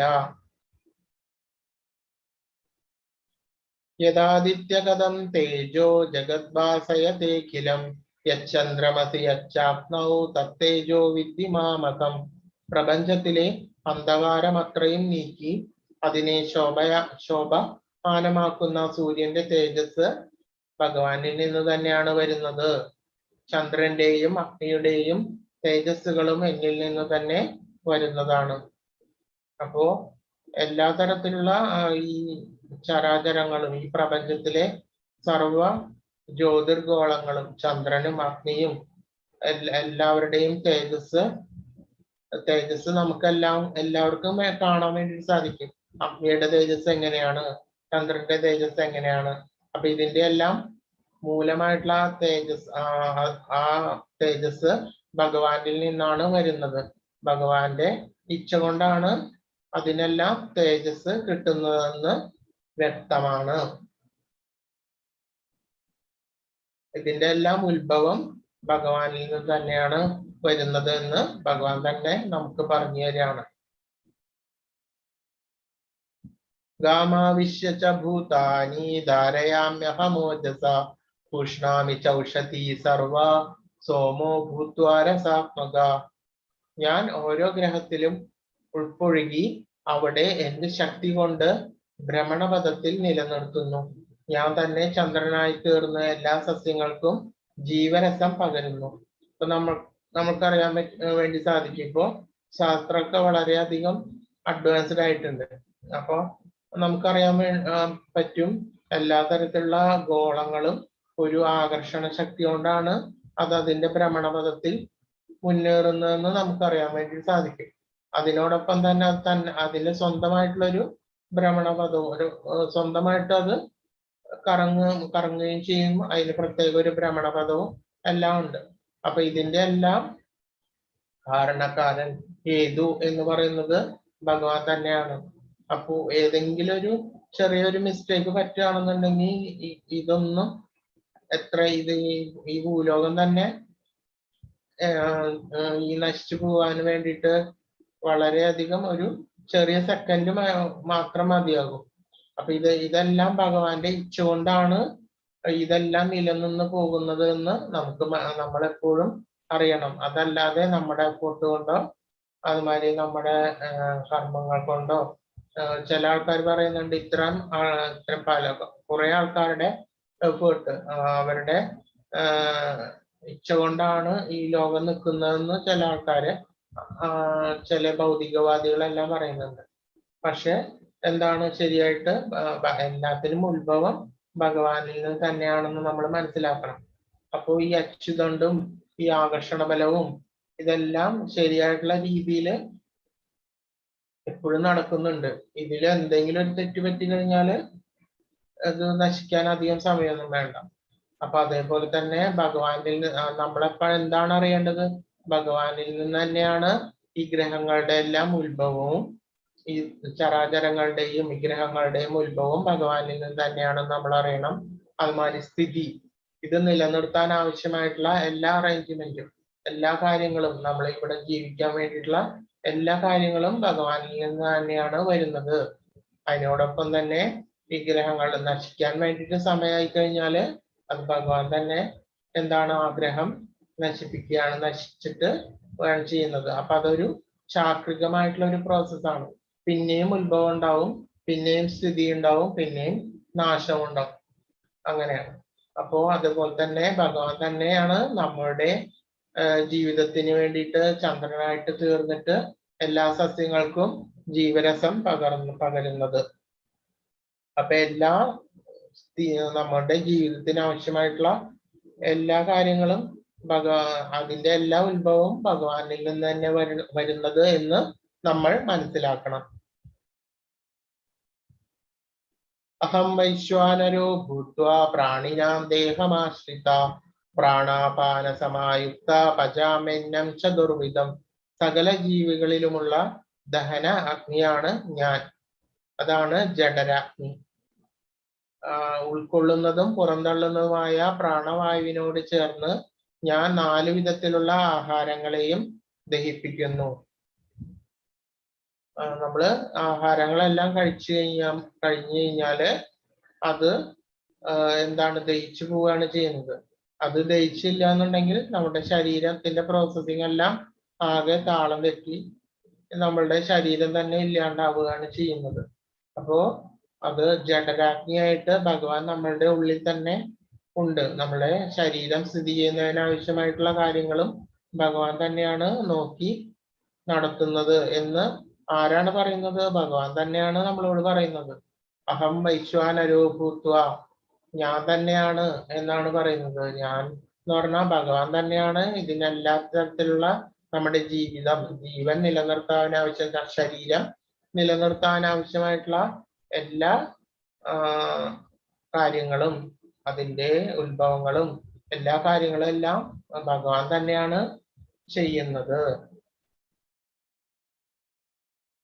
പലതരത്തിലുള്ള ആഹാരങ്ങളെല്ലാം നമ്മൾ കഴിക്കുന്നുണ്ട്. ഉപ്പ്, എരിവ്, പുളി, ചവർപ്പ്, ഇത് സമ്മിശ്രമായിട്ടുള്ള പദാർത്ഥങ്ങൾ, ഇതെല്ലാം പല ആഹാര വിശേഷങ്ങൾ നമ്മൾ കഴിച്ചുകൊണ്ടിരിക്കും. അപ്പൊ ഇങ്ങനെ കഴിച്ചുകൊണ്ടിരിക്കുമ്പോൾ അതിനനുസരിച്ചിട്ടുള്ള ഈ ജഠരാഗ്നി ഇതെല്ലാം ദഹിപ്പിച്ചിട്ട് അതാത് രസത്തിനെ വേർതിരിച്ച് നമ്മുടെ ശരീരം പുഷ്ടികരമാക്കുന്ന രീതിയിലേക്ക് അത് ചേരുന്നു. അപ്പോ ആ ജഠരാഗ്നി തന്നെയാണ് ഭഗവാൻ എന്ന് നമ്മൾ അറിയേണ്ടതുണ്ട്.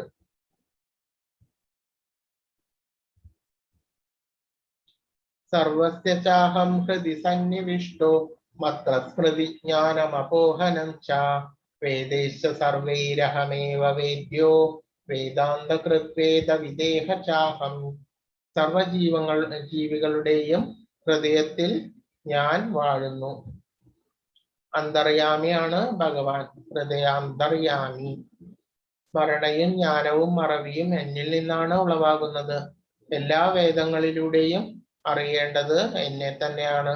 വേദാന്തം ഉണ്ടാക്കിയതും വേദങ്ങളെ അറിയുന്നതും ഞാൻ തന്നെയാണ് എന്ന് ഭഗവാൻ വളരെ സ്പഷ്ടമായിട്ടാണ് പറയുന്നത്. അപ്പോ നമ്മള് നമ്മുടെ ഹൃദയത്തിൽ ഭഗവാൻ വാഴും. നമ്മൾ ഭഗവാനിൽ തന്നെയാണ് സ്ഥിതി ചെയ്യുന്നത്.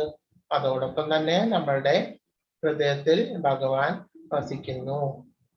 സ്മരണയും ജ്ഞാനവും ഭഗവാനെ കുറിച്ചിട്ട് നമുക്ക് സ്മരണ ഉണ്ടാകുന്നത് ഭഗവാന്റെ കൃപ കൊണ്ട് തന്നെയാണ്. അതുപോലെ മറവി, നമുക്ക് ഇല്ലാതെ ഭഗവാനെ കുറിച്ചിട്ടുള്ള ആ സ്മരണ ഒന്നും ഇല്ലാതെ മറ്റു സുഖത്തിന്റെ പിറകെല്ലാം പോകുന്നത് എന്തുകൊണ്ടാണ്? അതൊരു മറവിയാണ്. നമ്മുടെ മൂലതത്വം ഓർക്കാതെ അതെല്ലാം ഹൈഡ് ചെയ്തുകൊണ്ടാണ് നമ്മൾ അത് ചെയ്യുന്നത്. ആ മറവി എങ്ങനെയാണ് വരുന്നത്? നമ്മളുടെ കർമ്മ ബന്ധം കൊണ്ടാണ്, അതിന്റെ ആധിക്യം കൊണ്ടാണ് നമ്മൾ ഭഗവാനെ കുറിച്ചിട്ട് ഓർക്കാൻ വേണ്ടിയിട്ട് നമുക്ക് സാധിക്കാത്തത്.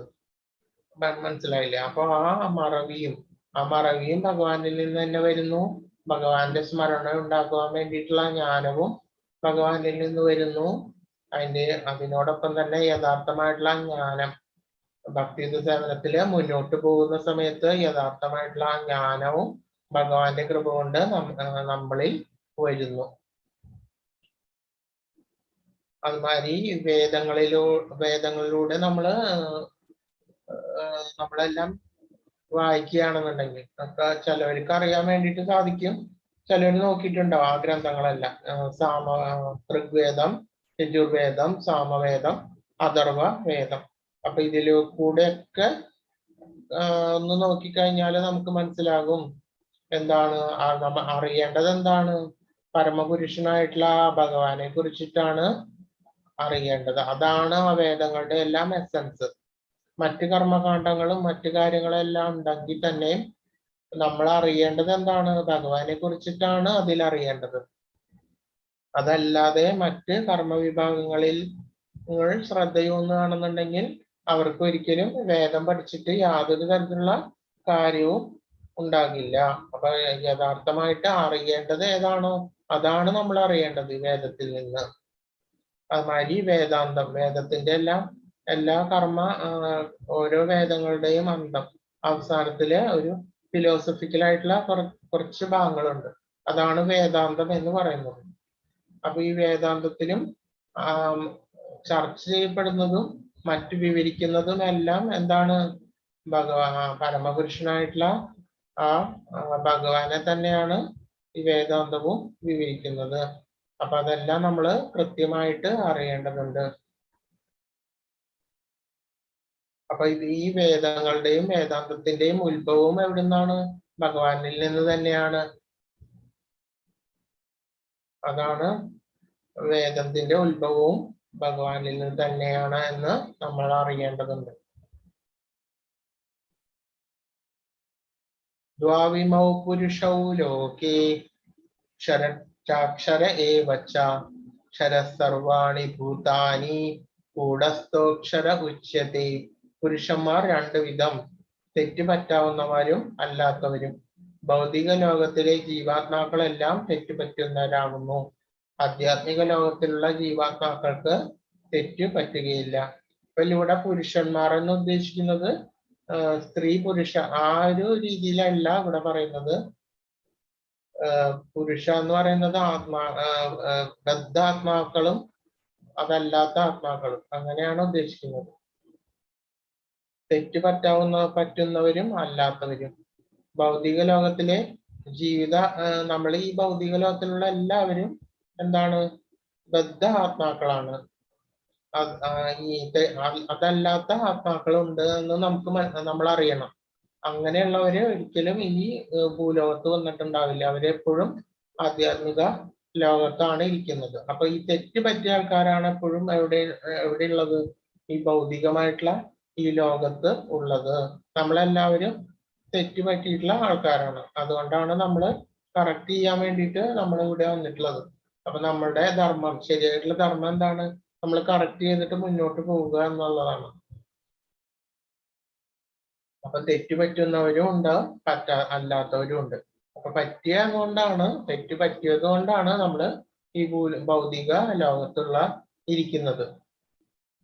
ആധ്യാത്മിക ലോകത്തുള്ള ആൾക്കാർക്ക് ഒരിക്കലും തെറ്റുപറ്റുകയില്ല. എന്തുകൊണ്ടാണ് അവർ യഥാർത്ഥ രീതിയിൽ ഭഗവത് സേവനവും ഭക്തിയുത സേവനങ്ങളെല്ലാം ചെയ്തിട്ട് യഥാർത്ഥമായിട്ടുള്ള ജ്ഞാനം ലഭിക്കുകയാണ് അവർക്ക് ചെയ്തത്. ജ്ഞാനം ലഭിച്ചാൽ തന്നെ അവർക്ക് അതിനു മുമ്പ് ഉണ്ടായിട്ടുള്ള എല്ലാ തരത്തിലുള്ള ദ്വന്ദ്ങ്ങളിലും എല്ലാം ഭഗവാൻ തന്നെ ഭസ്മമാക്കി കളയാണ് ചെയ്യുന്നത്. എല്ലാ തരത്തിലുള്ള അതിനു മുമ്പ് ഉണ്ടായിട്ടുള്ള എല്ലാ തരത്തിലുള്ള കർമ്മ ഫലങ്ങളും എന്താ ഉണ്ടാവുക, ഭഗവാൻ തന്നെ ഭസ്മാക്കി കളയും അവരുടെ. അങ്ങനെ വരുമ്പോൾ അവരെപ്പോഴും നിർമ്മലായിട്ടുള്ള ആളുകളായിരിക്കും. അവരൊരിക്കലും ഈ ഭൂലോകത്ത് ഉണ്ടാവുകയില്ല. അവരെപ്പോഴും ആധ്യാത്മികമായിട്ടുള്ള ആ ലോകത്താണ് ഉണ്ടാവുക.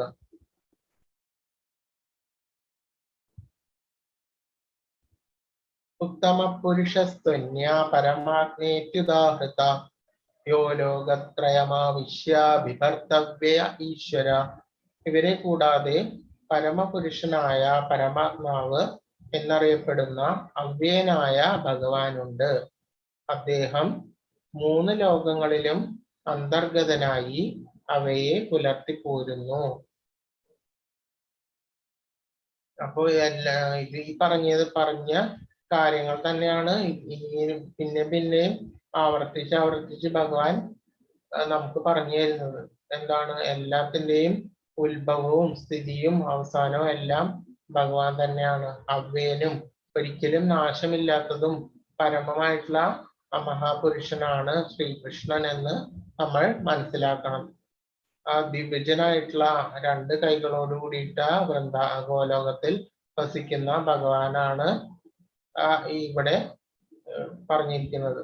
പരമപുരുഷനായിട്ടുള്ള പരമാത്മാവ് എന്നറിയപ്പെടുന്ന അവ്യയൻ എന്ന് പറഞ്ഞാൽ നശിക്കാത്ത, ഒരിക്കലും നാശമുണ്ടാകാത്ത ആ പരമപുരുഷനായിട്ടുള്ള ഭഗവാനെ തന്നെയാണ് നമ്മളെപ്പോഴും ഭജിക്കേണ്ടതും ആ ഭക്തിയുത സേവനത്തിലൂടെ മുന്നോട്ട് പോകേണ്ടതും. അദ്ദേഹം 3 ലോകങ്ങളിലും അന്തർഗതനായി അവയെ പുലർത്തിപ്പോരുന്നു.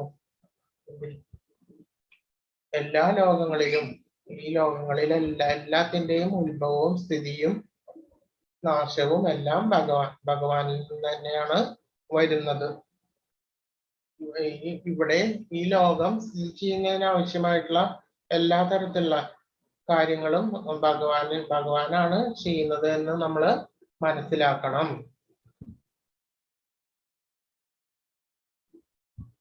യസ്മാക്ഷരമതീതോഹ അക്ഷരാദപിചോത്തമ അദോസ്മി ലോകേ വേദേ ച പ്രതിത പുരുഷോത്തമ.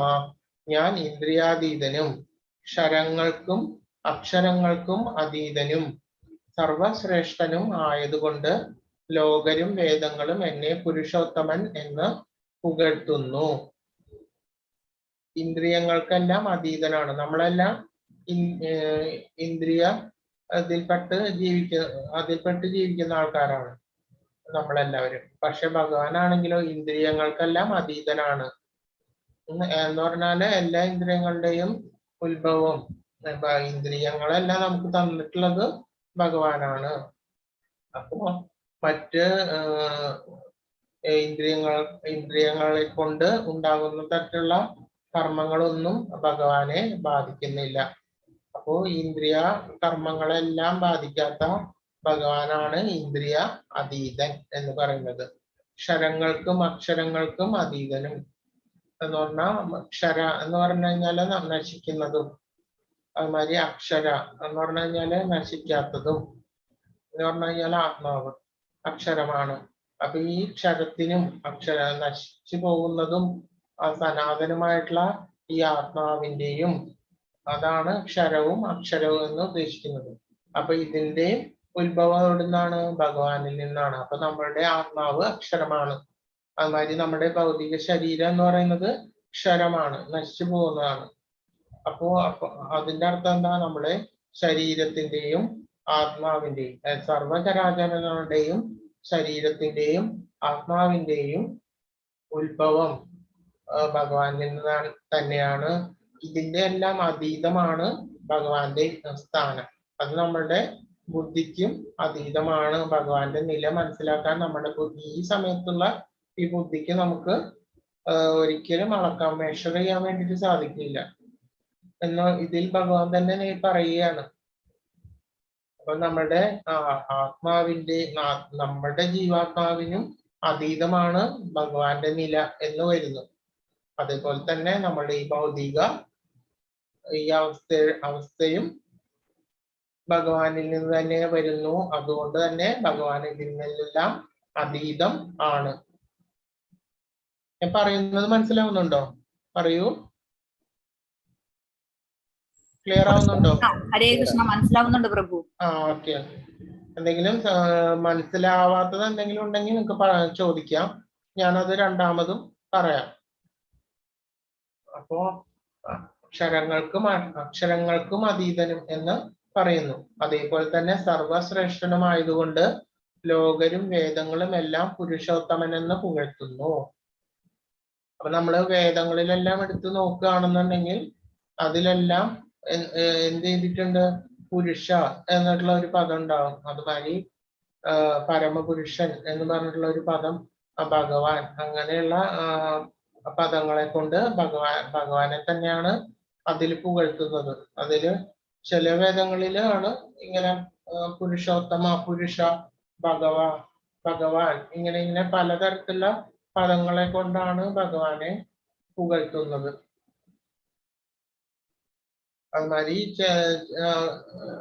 പരമാത്മാ എന്നുള്ള ഒരു പദം ഉണ്ടാവും, പുരുഷോത്തമൻ എന്ന് പദം ഉണ്ടാവും, പുരുഷ, ഇങ്ങനെയുള്ള പലതരത്തിലുള്ള പദങ്ങള് വേദങ്ങളില് ഉടനീളം ഉണ്ടാവും. അപ്പൊ അതെല്ലാം ആ ഭഗവാനെ തന്നെയാണ് അതിൽ വിവരിച്ചിരിക്കുന്നത് എന്ന് നമ്മൾ മനസ്സിലാക്കണം. അപ്പൊ ഇതുകൊണ്ട് തന്നെ മറ്റു ലോകരും വേദങ്ങളും എന്നെ പുരുഷോത്തമൻ എന്ന് പുകഴ്ത്തുന്നു.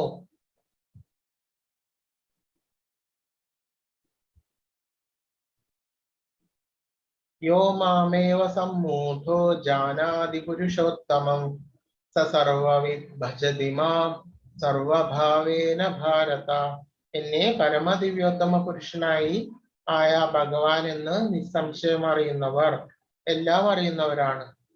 ഹേ ഭാരത, അതുകൊണ്ട് അവർ എൻ്റെ ഭക്തിയുത സേവനത്തിൽ പൂർണ്ണമായിട്ടും മുഴുകിയിരിക്കുകയാണ്. അപ്പൊ ഇപ്പോഴുള്ള കാലം എന്ന് പറഞ്ഞു കഴിഞ്ഞാൽ വളരെ സ്പീഡിയാണ്. അതുകൊണ്ട് തന്നെ ഭഗവാൻ വളരെ എളുപ്പത്തില് നമുക്ക് വേണ്ടിയിട്ട് ഭഗവാനെ പ്രാപിക്കാൻ വേണ്ടിയിട്ട് വളരെ എളുപ്പമായിട്ട് ഷോർട്ട് കട്ടായിട്ടുള്ള കാര്യങ്ങളെല്ലാം ഇപ്പൊ പറഞ്ഞു തന്നിട്ടുണ്ട്.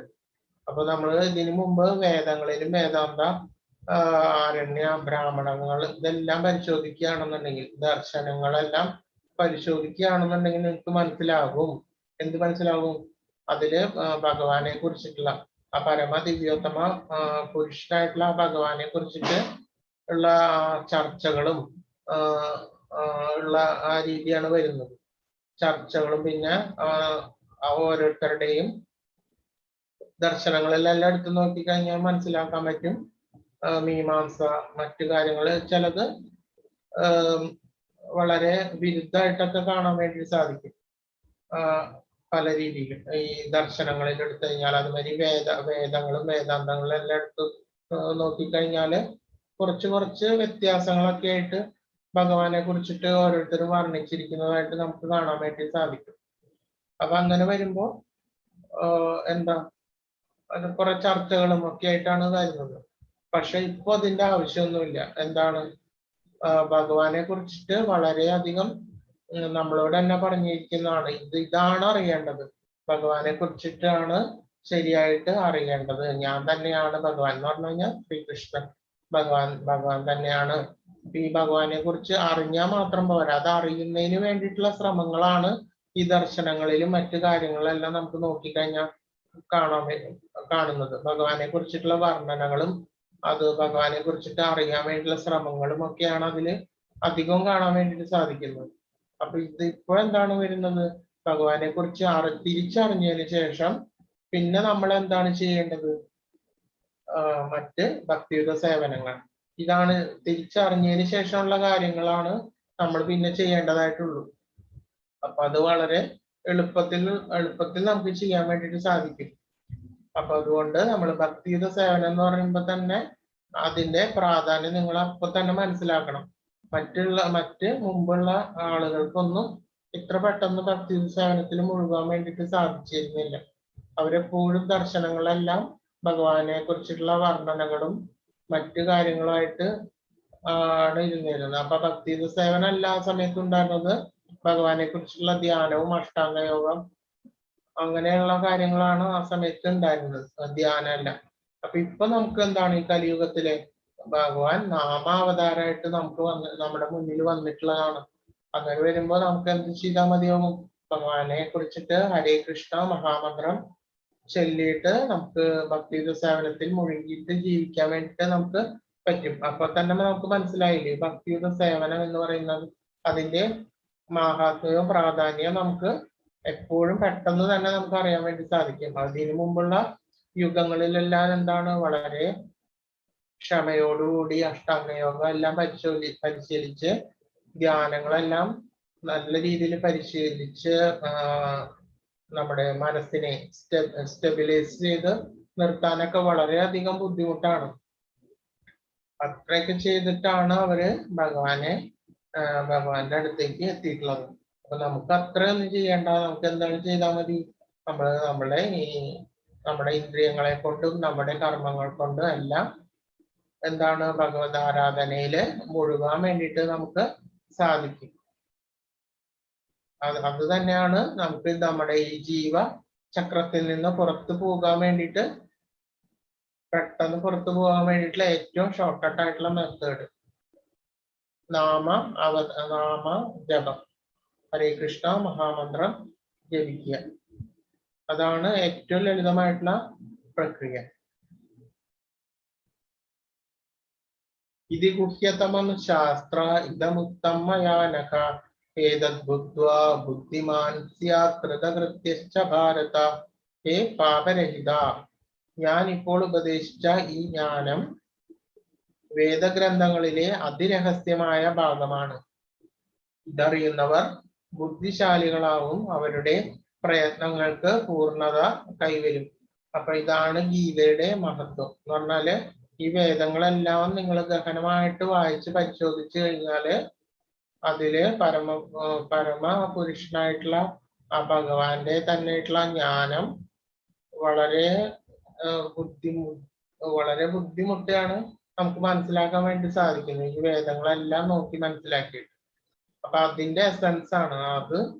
ഈ വേദങ്ങളുടെ എല്ലാം പരമമായിട്ടുള്ള ജ്ഞാനമാണ് ഭഗവാൻ നമുക്ക് ഈ ഗീതയിലൂടെ നമുക്ക് പറഞ്ഞു തരുന്നത്. അതീവ രഹസ്യമായിട്ട് എന്ന് പറയുന്നത് അതുകൊണ്ടാണ്. അപ്പൊ ഇത്രയെല്ലാം പരിശോധിച്ചാൽ ഈ വേദഗ്രന്ഥങ്ങളെല്ലാം പരിശോധിച്ചാലും സാധാരണ ജനങ്ങൾക്ക് ഭഗവാന്റെ അതിഗഹനമായിട്ടുള്ള തത്വം കണ്ടുപിടിക്കാൻ ബുദ്ധിമുട്ടാണ്. അതുകൊണ്ട് തന്നെയാണ് ഭഗവാൻ നമുക്ക് നേരിട്ട് വന്നിട്ട് ഈ ഗീതാജ്ഞാനം, വേദങ്ങളിൽ തന്നെ ഉണ്ടായിട്ടുള്ള ജ്ഞാനം നമുക്ക് അല്പബുദ്ധികളായിട്ടുള്ള നമുക്ക് ഗീതയിലൂടെ പകർന്നു തന്നിട്ടുള്ളത്. അപ്പൊ ഇത് വേദഗ്രന്ഥങ്ങളിലെ തന്നെ അതിരഹസ്യമായിട്ടുള്ള ഭാഗമാണ്. ഇതറിയുന്നവർ ബുദ്ധിശാലികളാവും, അവരുടെ പ്രയത്നങ്ങൾക്ക് പൂർണ്ണത കൈവരും. ഇതറിഞ്ഞതുകൊണ്ട് മാത്രം ബുദ്ധിശാലികളാവുന്നല്ല അതിന്റെ പറയുന്നത്. നമ്മൾ എത്രമാത്രം ഉത്സാഹിച്ചിട്ട് ഭക്തിയുഗ സേവനത്തില് ഭഗവാൻ തന്നെയാണ് പരമപുരുഷനായിട്ടുള്ള ഭഗവാൻ തന്നെയാണ് എന്നറിഞ്ഞിട്ട് നമ്മൾ എന്ത് ചെയ്യണം? ഭക്തിയുഗ സേവനത്തില് മുന്നോട്ട് പോകുന്ന ആളുകളാണ് എന്താണ് അങ്ങനെയുള്ള ആളുകളാണ് ബുദ്ധിശാലികൾ. അവരുടെ പ്രയത്നങ്ങൾ എന്ന് പറയുന്നത് ഭക്തിയുഗ സേവനത്തിന് പൂർണ്ണത കൈവരികയാണ് ചെയ്യുന്നത്. അവർ ചെയ്യുന്ന ഏത് തരത്തിലുള്ള പ്രയത്നങ്ങൾ. അപ്പൊ ശരിയായിട്ടുള്ള ബുദ്ധിശാലികളായിട്ടുള്ള ആളുകൾ എന്താണ് ചെയ്യുന്നത്?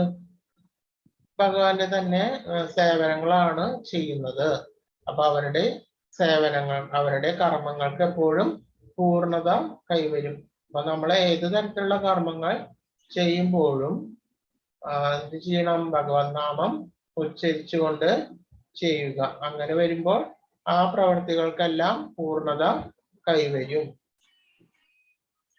പരമപുരുഷന്റെ ഈ തത്വശാസ്ത്രം പഠിച്ചറിഞ്ഞ് ഭഗവത് സേവന നിരതരാകുന്നവർക്ക് ഭൗതിക പ്രകൃതികളുടെ ത്രിഗുണങ്ങളുടെ ബാധയിൽ നിന്ന് ഒഴിയാൻ വേണ്ടിയിട്ട് സാധിക്കും. എന്താണ് ഈ ഭഗവാൻ തന്നെയാണ് ഈ പരമമായിട്ടുള്ള ഭോക്താവ് എന്ന് പറഞ്ഞാൽ നമ്മളുടെ കർമ്മങ്ങൾക്കെല്ലാം ആസ്വാദകൻ. നമ്മുടെ കർമ്മങ്ങളെല്ലാം കണ്ടുകൊണ്ടിരിക്കുന്നതും എല്ലാം ആരാണ്? ഭഗവാൻ തന്നെ എന്ന് നമ്മൾ തിരിച്ചറിയണം. അപ്പോ എല്ലാ തരത്തിലുള്ള കർമ്മങ്ങളും ഭഗവാന് വേണ്ടിയിട്ടാണ് നമ്മൾ ചെയ്യേണ്ടത്. അതല്ല നമ്മളുടെ സംതൃപ്തിക്ക് വേണ്ടിയിട്ടാണ് എന്ന് വരികിൽ അത് എപ്പോഴും ദുഃഖത്തിൽ തന്നെയായിരിക്കും അതിന്റെ റിസൾട്ട് വരും.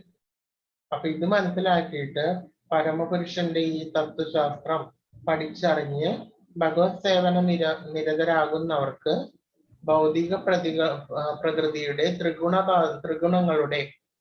എന്ന് പറഞ്ഞാൽ സത്വം, രജസ്, തമസ്, ഇതിന്റെ ഈ 3 ഗുണങ്ങളുടെ ബാധയിൽ നിന്ന് നമുക്ക് ഒഴിയാൻ വേണ്ടിയിട്ട് സാധിക്കും. അപ്പോൾ പലതരത്തിലുള്ള കർമ്മവാസനകളെല്ലാം നമുക്കുണ്ട്. അത് ഈ ത്രിഗുണങ്ങളുടെ സമ്മിശ്രമാണ് ഈ കർമ്മ വാസനകളെല്ലാം. അപ്പൊ നമ്മള് സ്ഥിരമായിട്ട് നമ്മൾ ഹരേ കൃഷ്ണ മഹാമന്ത്രം ജപിച്ചിട്ട് പറയൂ. അപ്പോ നമ്മള് ഈ ഭഗവാന്റെ തന്നെ നാമങ്ങളെല്ലാം ജപിച്ചിട്ട് നമ്മൾ കർമ്മങ്ങളെല്ലാം ചെയ്തുകൊണ്ടിരിക്കുന്ന ആ അവസ്ഥയില് ഈ ത്രിഗുണങ്ങളുടെ ബാധയിൽ നിന്ന് നമുക്ക് ഒഴിയാൻ വേണ്ടി സാധിക്കും. അതേപോലെ ആധ്യാത്മികമായൊരു ജ്ഞാനത്തിന്റെ പ്രക്രിയയാണ് ഭക്തിപൂർവമായ ഭഗവത് സേവനം. അത് നടത്തുന്നിടത്ത് ഭൗതിക മാലിന്യം നിലനിൽക്കുന്നില്ല. ഭൗതിക മാലിന്യം എങ്ങനെ? നമ്മൾ ഭാഗവത പാരായണം എല്ലാം ചെയ്യുന്നുണ്ട്. അതുമാതിരി തന്നെ ക്ഷേത്രങ്ങളിലെല്ലാം ഭഗവാന്റെ ക്ഷേത്രങ്ങളിലെല്ലാം ദർശനം നടത്താറുണ്ട്. അപ്പൊ ഇങ്ങനെ നമ്മുടെ പ്രവർത്തികളുടെ ഒപ്പം തന്നെ ഈ ഭക്തിപൂർവമായിട്ടുള്ള ഭഗവത് സേവനം എല്ലാം നടത്തിക്കൊണ്ടുവന്നാൽ നമുക്ക് എന്തുണ്ടാവില്ല? ഭൗതികമായിട്ടുള്ള ആ വാസനകളെല്ലാം അധികം ഏശില്ല. മനസ്സിലായില്ല? നമ്മുടെ മനസ്സ് എപ്പോഴും നിർമ്മലമായിട്ട് തന്നെ നിലനിൽക്കാൻ വേണ്ടിയിട്ട് സാധിക്കും. അതല്ല ഇതിൽ നിന്ന് ഒഴിഞ്ഞിട്ട് മറ്റു കർമ്മങ്ങൾ ചെയ്യുമ്പോഴാണ് എന്ത് വരുന്നത്? ഈ ത്രിഗുണങ്ങളുടെ ബാധ വളരെയധികം കൂടുതലായിട്ട് വരുന്നത്. ഭഗവത് സേവനവും ഭഗവാനും ആധ്യാത്മികമാണ്. ഈ ഭഗവാന്റെ അന്തരംഗ ശക്തിയിലാണ് ഭക്തിയുത സേവനം നടത്തുന്നത്. അതുകൊണ്ടാണ് നമ്മുടെ മനസ്സ് എപ്പോഴും നമുക്കൊരു സംതൃപ്തി എപ്പോഴും വരുന്നത്. ഇതെല്ലാം ഭഗവാനിൽ നിന്നാണ് വരുന്നത്. ഭഗവത് സേവനങ്ങളെല്ലാം ഭഗവാന്റെ അന്തരംഗ ശക്തിയാണ് എന്ന് പറഞ്ഞു കഴിഞ്ഞാല് ഭഗവാനിൽ നിന്ന് തന്നെ. ഭഗവാന്റെ 3 ശക്തിയുണ്ട്. അതിൽ തന്നെ ഏറ്റവും വിശിഷ്ടമായിട്ടുള്ള ശക്തിയാണ് അന്തരംഗ ശക്തി. അപ്പൊ അതിൽ നിന്നാണ് ഈ ഭഗവത് സേവനവും വരുന്നത്. അതുകൊണ്ടാണ് നമുക്കത് ചെയ്യുമ്പോൾ എന്തുണ്ടാവുന്നത്? വളരെയധികം സംതൃപ്തി ലഭിക്കുന്നത്. അതെപ്പോഴും ആധ്യാത്മികമാണ്. അതൊരിക്കലും ഭൗതികമല്ല. ഭൗതികമല്ല എന്ന് പറയുമ്പോൾ ഈ ഭൂമിയായിട്ട് ബന്ധപ്പെട്ടതല്ല. അത് അത്തരത്തിലുള്ള ഒരു വാസനയും അത്തരത്തിലുള്ള പ്രവർത്തനങ്ങളും കർമ്മങ്ങളും അതിനോടനുബന്ധിച്ചുള്ള മനസ്സ്, വാക്ക്, പ്രവൃത്തി, ഇത്തരം ഈ ആധ്യാത്മികമായിട്ടുള്ള ഈ ഒരു മനസ്സ്, വാക്ക്, പ്രവൃത്തി ഇതോട് ബന്ധപ്പെട്ട് ഒരാൾ നിൽക്കുന്നതാണെന്നുണ്ടെങ്കിൽ അയാൾ എന്താണ്? ആധ്യാത്മികനാണ് എന്ന് നമുക്ക് പറയാൻ വേണ്ടി സാധിക്കും. അപ്പോ ഭഗവാനിൽ നിന്നാണ് ഭക്തിയുത സേവനം വരുന്നത് എന്ന് ചുരുക്കം. ബുദ്ധിമാനും വിശുദ്ധനുമായ ഏതൊരാളും കൃഷ്ണാവബോധം ഉൾക്കൊള്ളുകയും ഭക്തിയുത സേവനം അനുഷ്ഠിക്കുകയും വേണം. അപ്പൊ നമ്മൾ പറഞ്ഞു എല്ലാത്തിന്റെയും ഉത്ഭവവും ഭഗവാനിൽ നിന്ന് തന്നെയാണ്.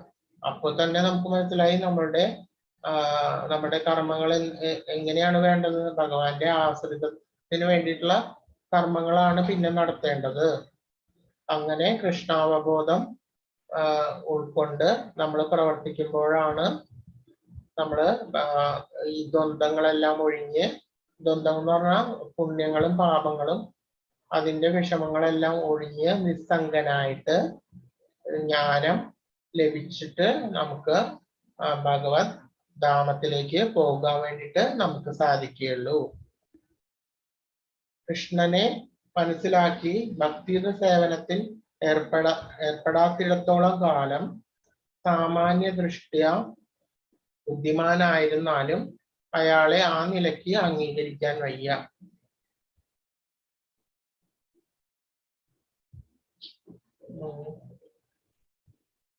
നമ്മളെല്ലാം മനസ്സിലാക്കി. ഇപ്പൊ കുറച്ചു മുമ്പ് പറഞ്ഞ പോലെ വേദങ്ങളിൽ നിന്നും എല്ലാം വേദാന്തങ്ങളിൽ നിന്നെല്ലാം ഭഗവാനെ മനസ്സിലാക്കി എന്ന് അറിഞ്ഞത് കൊണ്ട് മാത്രം ഒരു കാര്യമില്ല എന്ന് പറഞ്ഞാൽ അതിൽ നമുക്ക് കാണാൻ പറ്റും ഭഗവാനെ കുറിച്ചിട്ടുള്ള വർണ്ണനകളും മറ്റു കാര്യങ്ങളും ഭഗവാനെ കുറിച്ചിട്ടുള്ള ചർച്ചകളും എല്ലാം ദർശനത്തിൽ നമുക്ക് കാണാൻ വേണ്ടി സാധിക്കും.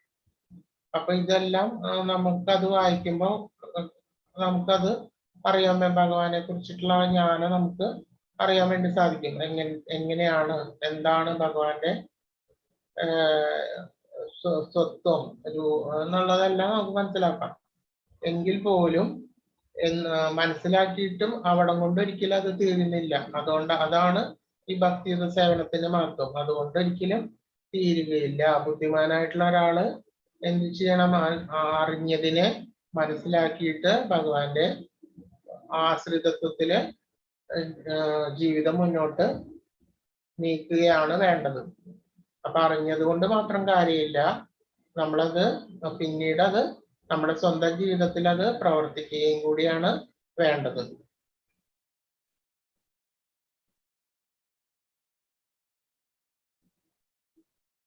ഇപ്പൊ നിങ്ങൾക്ക് സുധാമാവിന്റെ കഥ നിങ്ങൾക്ക് എല്ലാവർക്കും അറിയാമെന്ന് വിചാരിക്കുന്നു, ഇല്ലേ?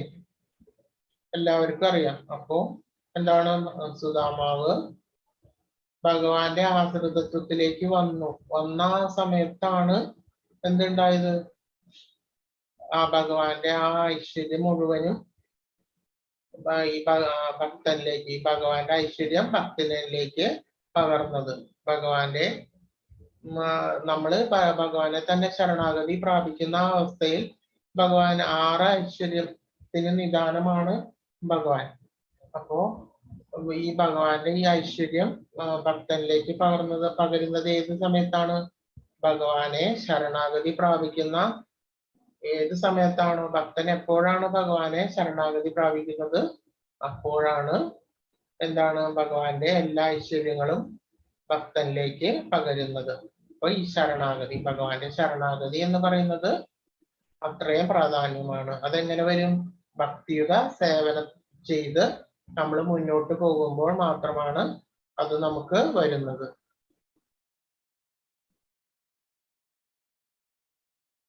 അപ്പോൾ നമ്മൾ ആദ്യം ഭക്തിയുടെ സേവനത്തില് ഓരോ സ്റ്റെപ്പും മുന്നോട്ട് വെച്ചും പോകണം. അപ്പൊ അതിന് എന്ത് ചെയ്യണം? ഹരേ കൃഷ്ണ മഹാമന്ത്രം നമുക്ക് പറ്റുന്ന സമയങ്ങളെല്ലാം ജപിച്ചിട്ട് മുന്നോട്ട് പോകണം.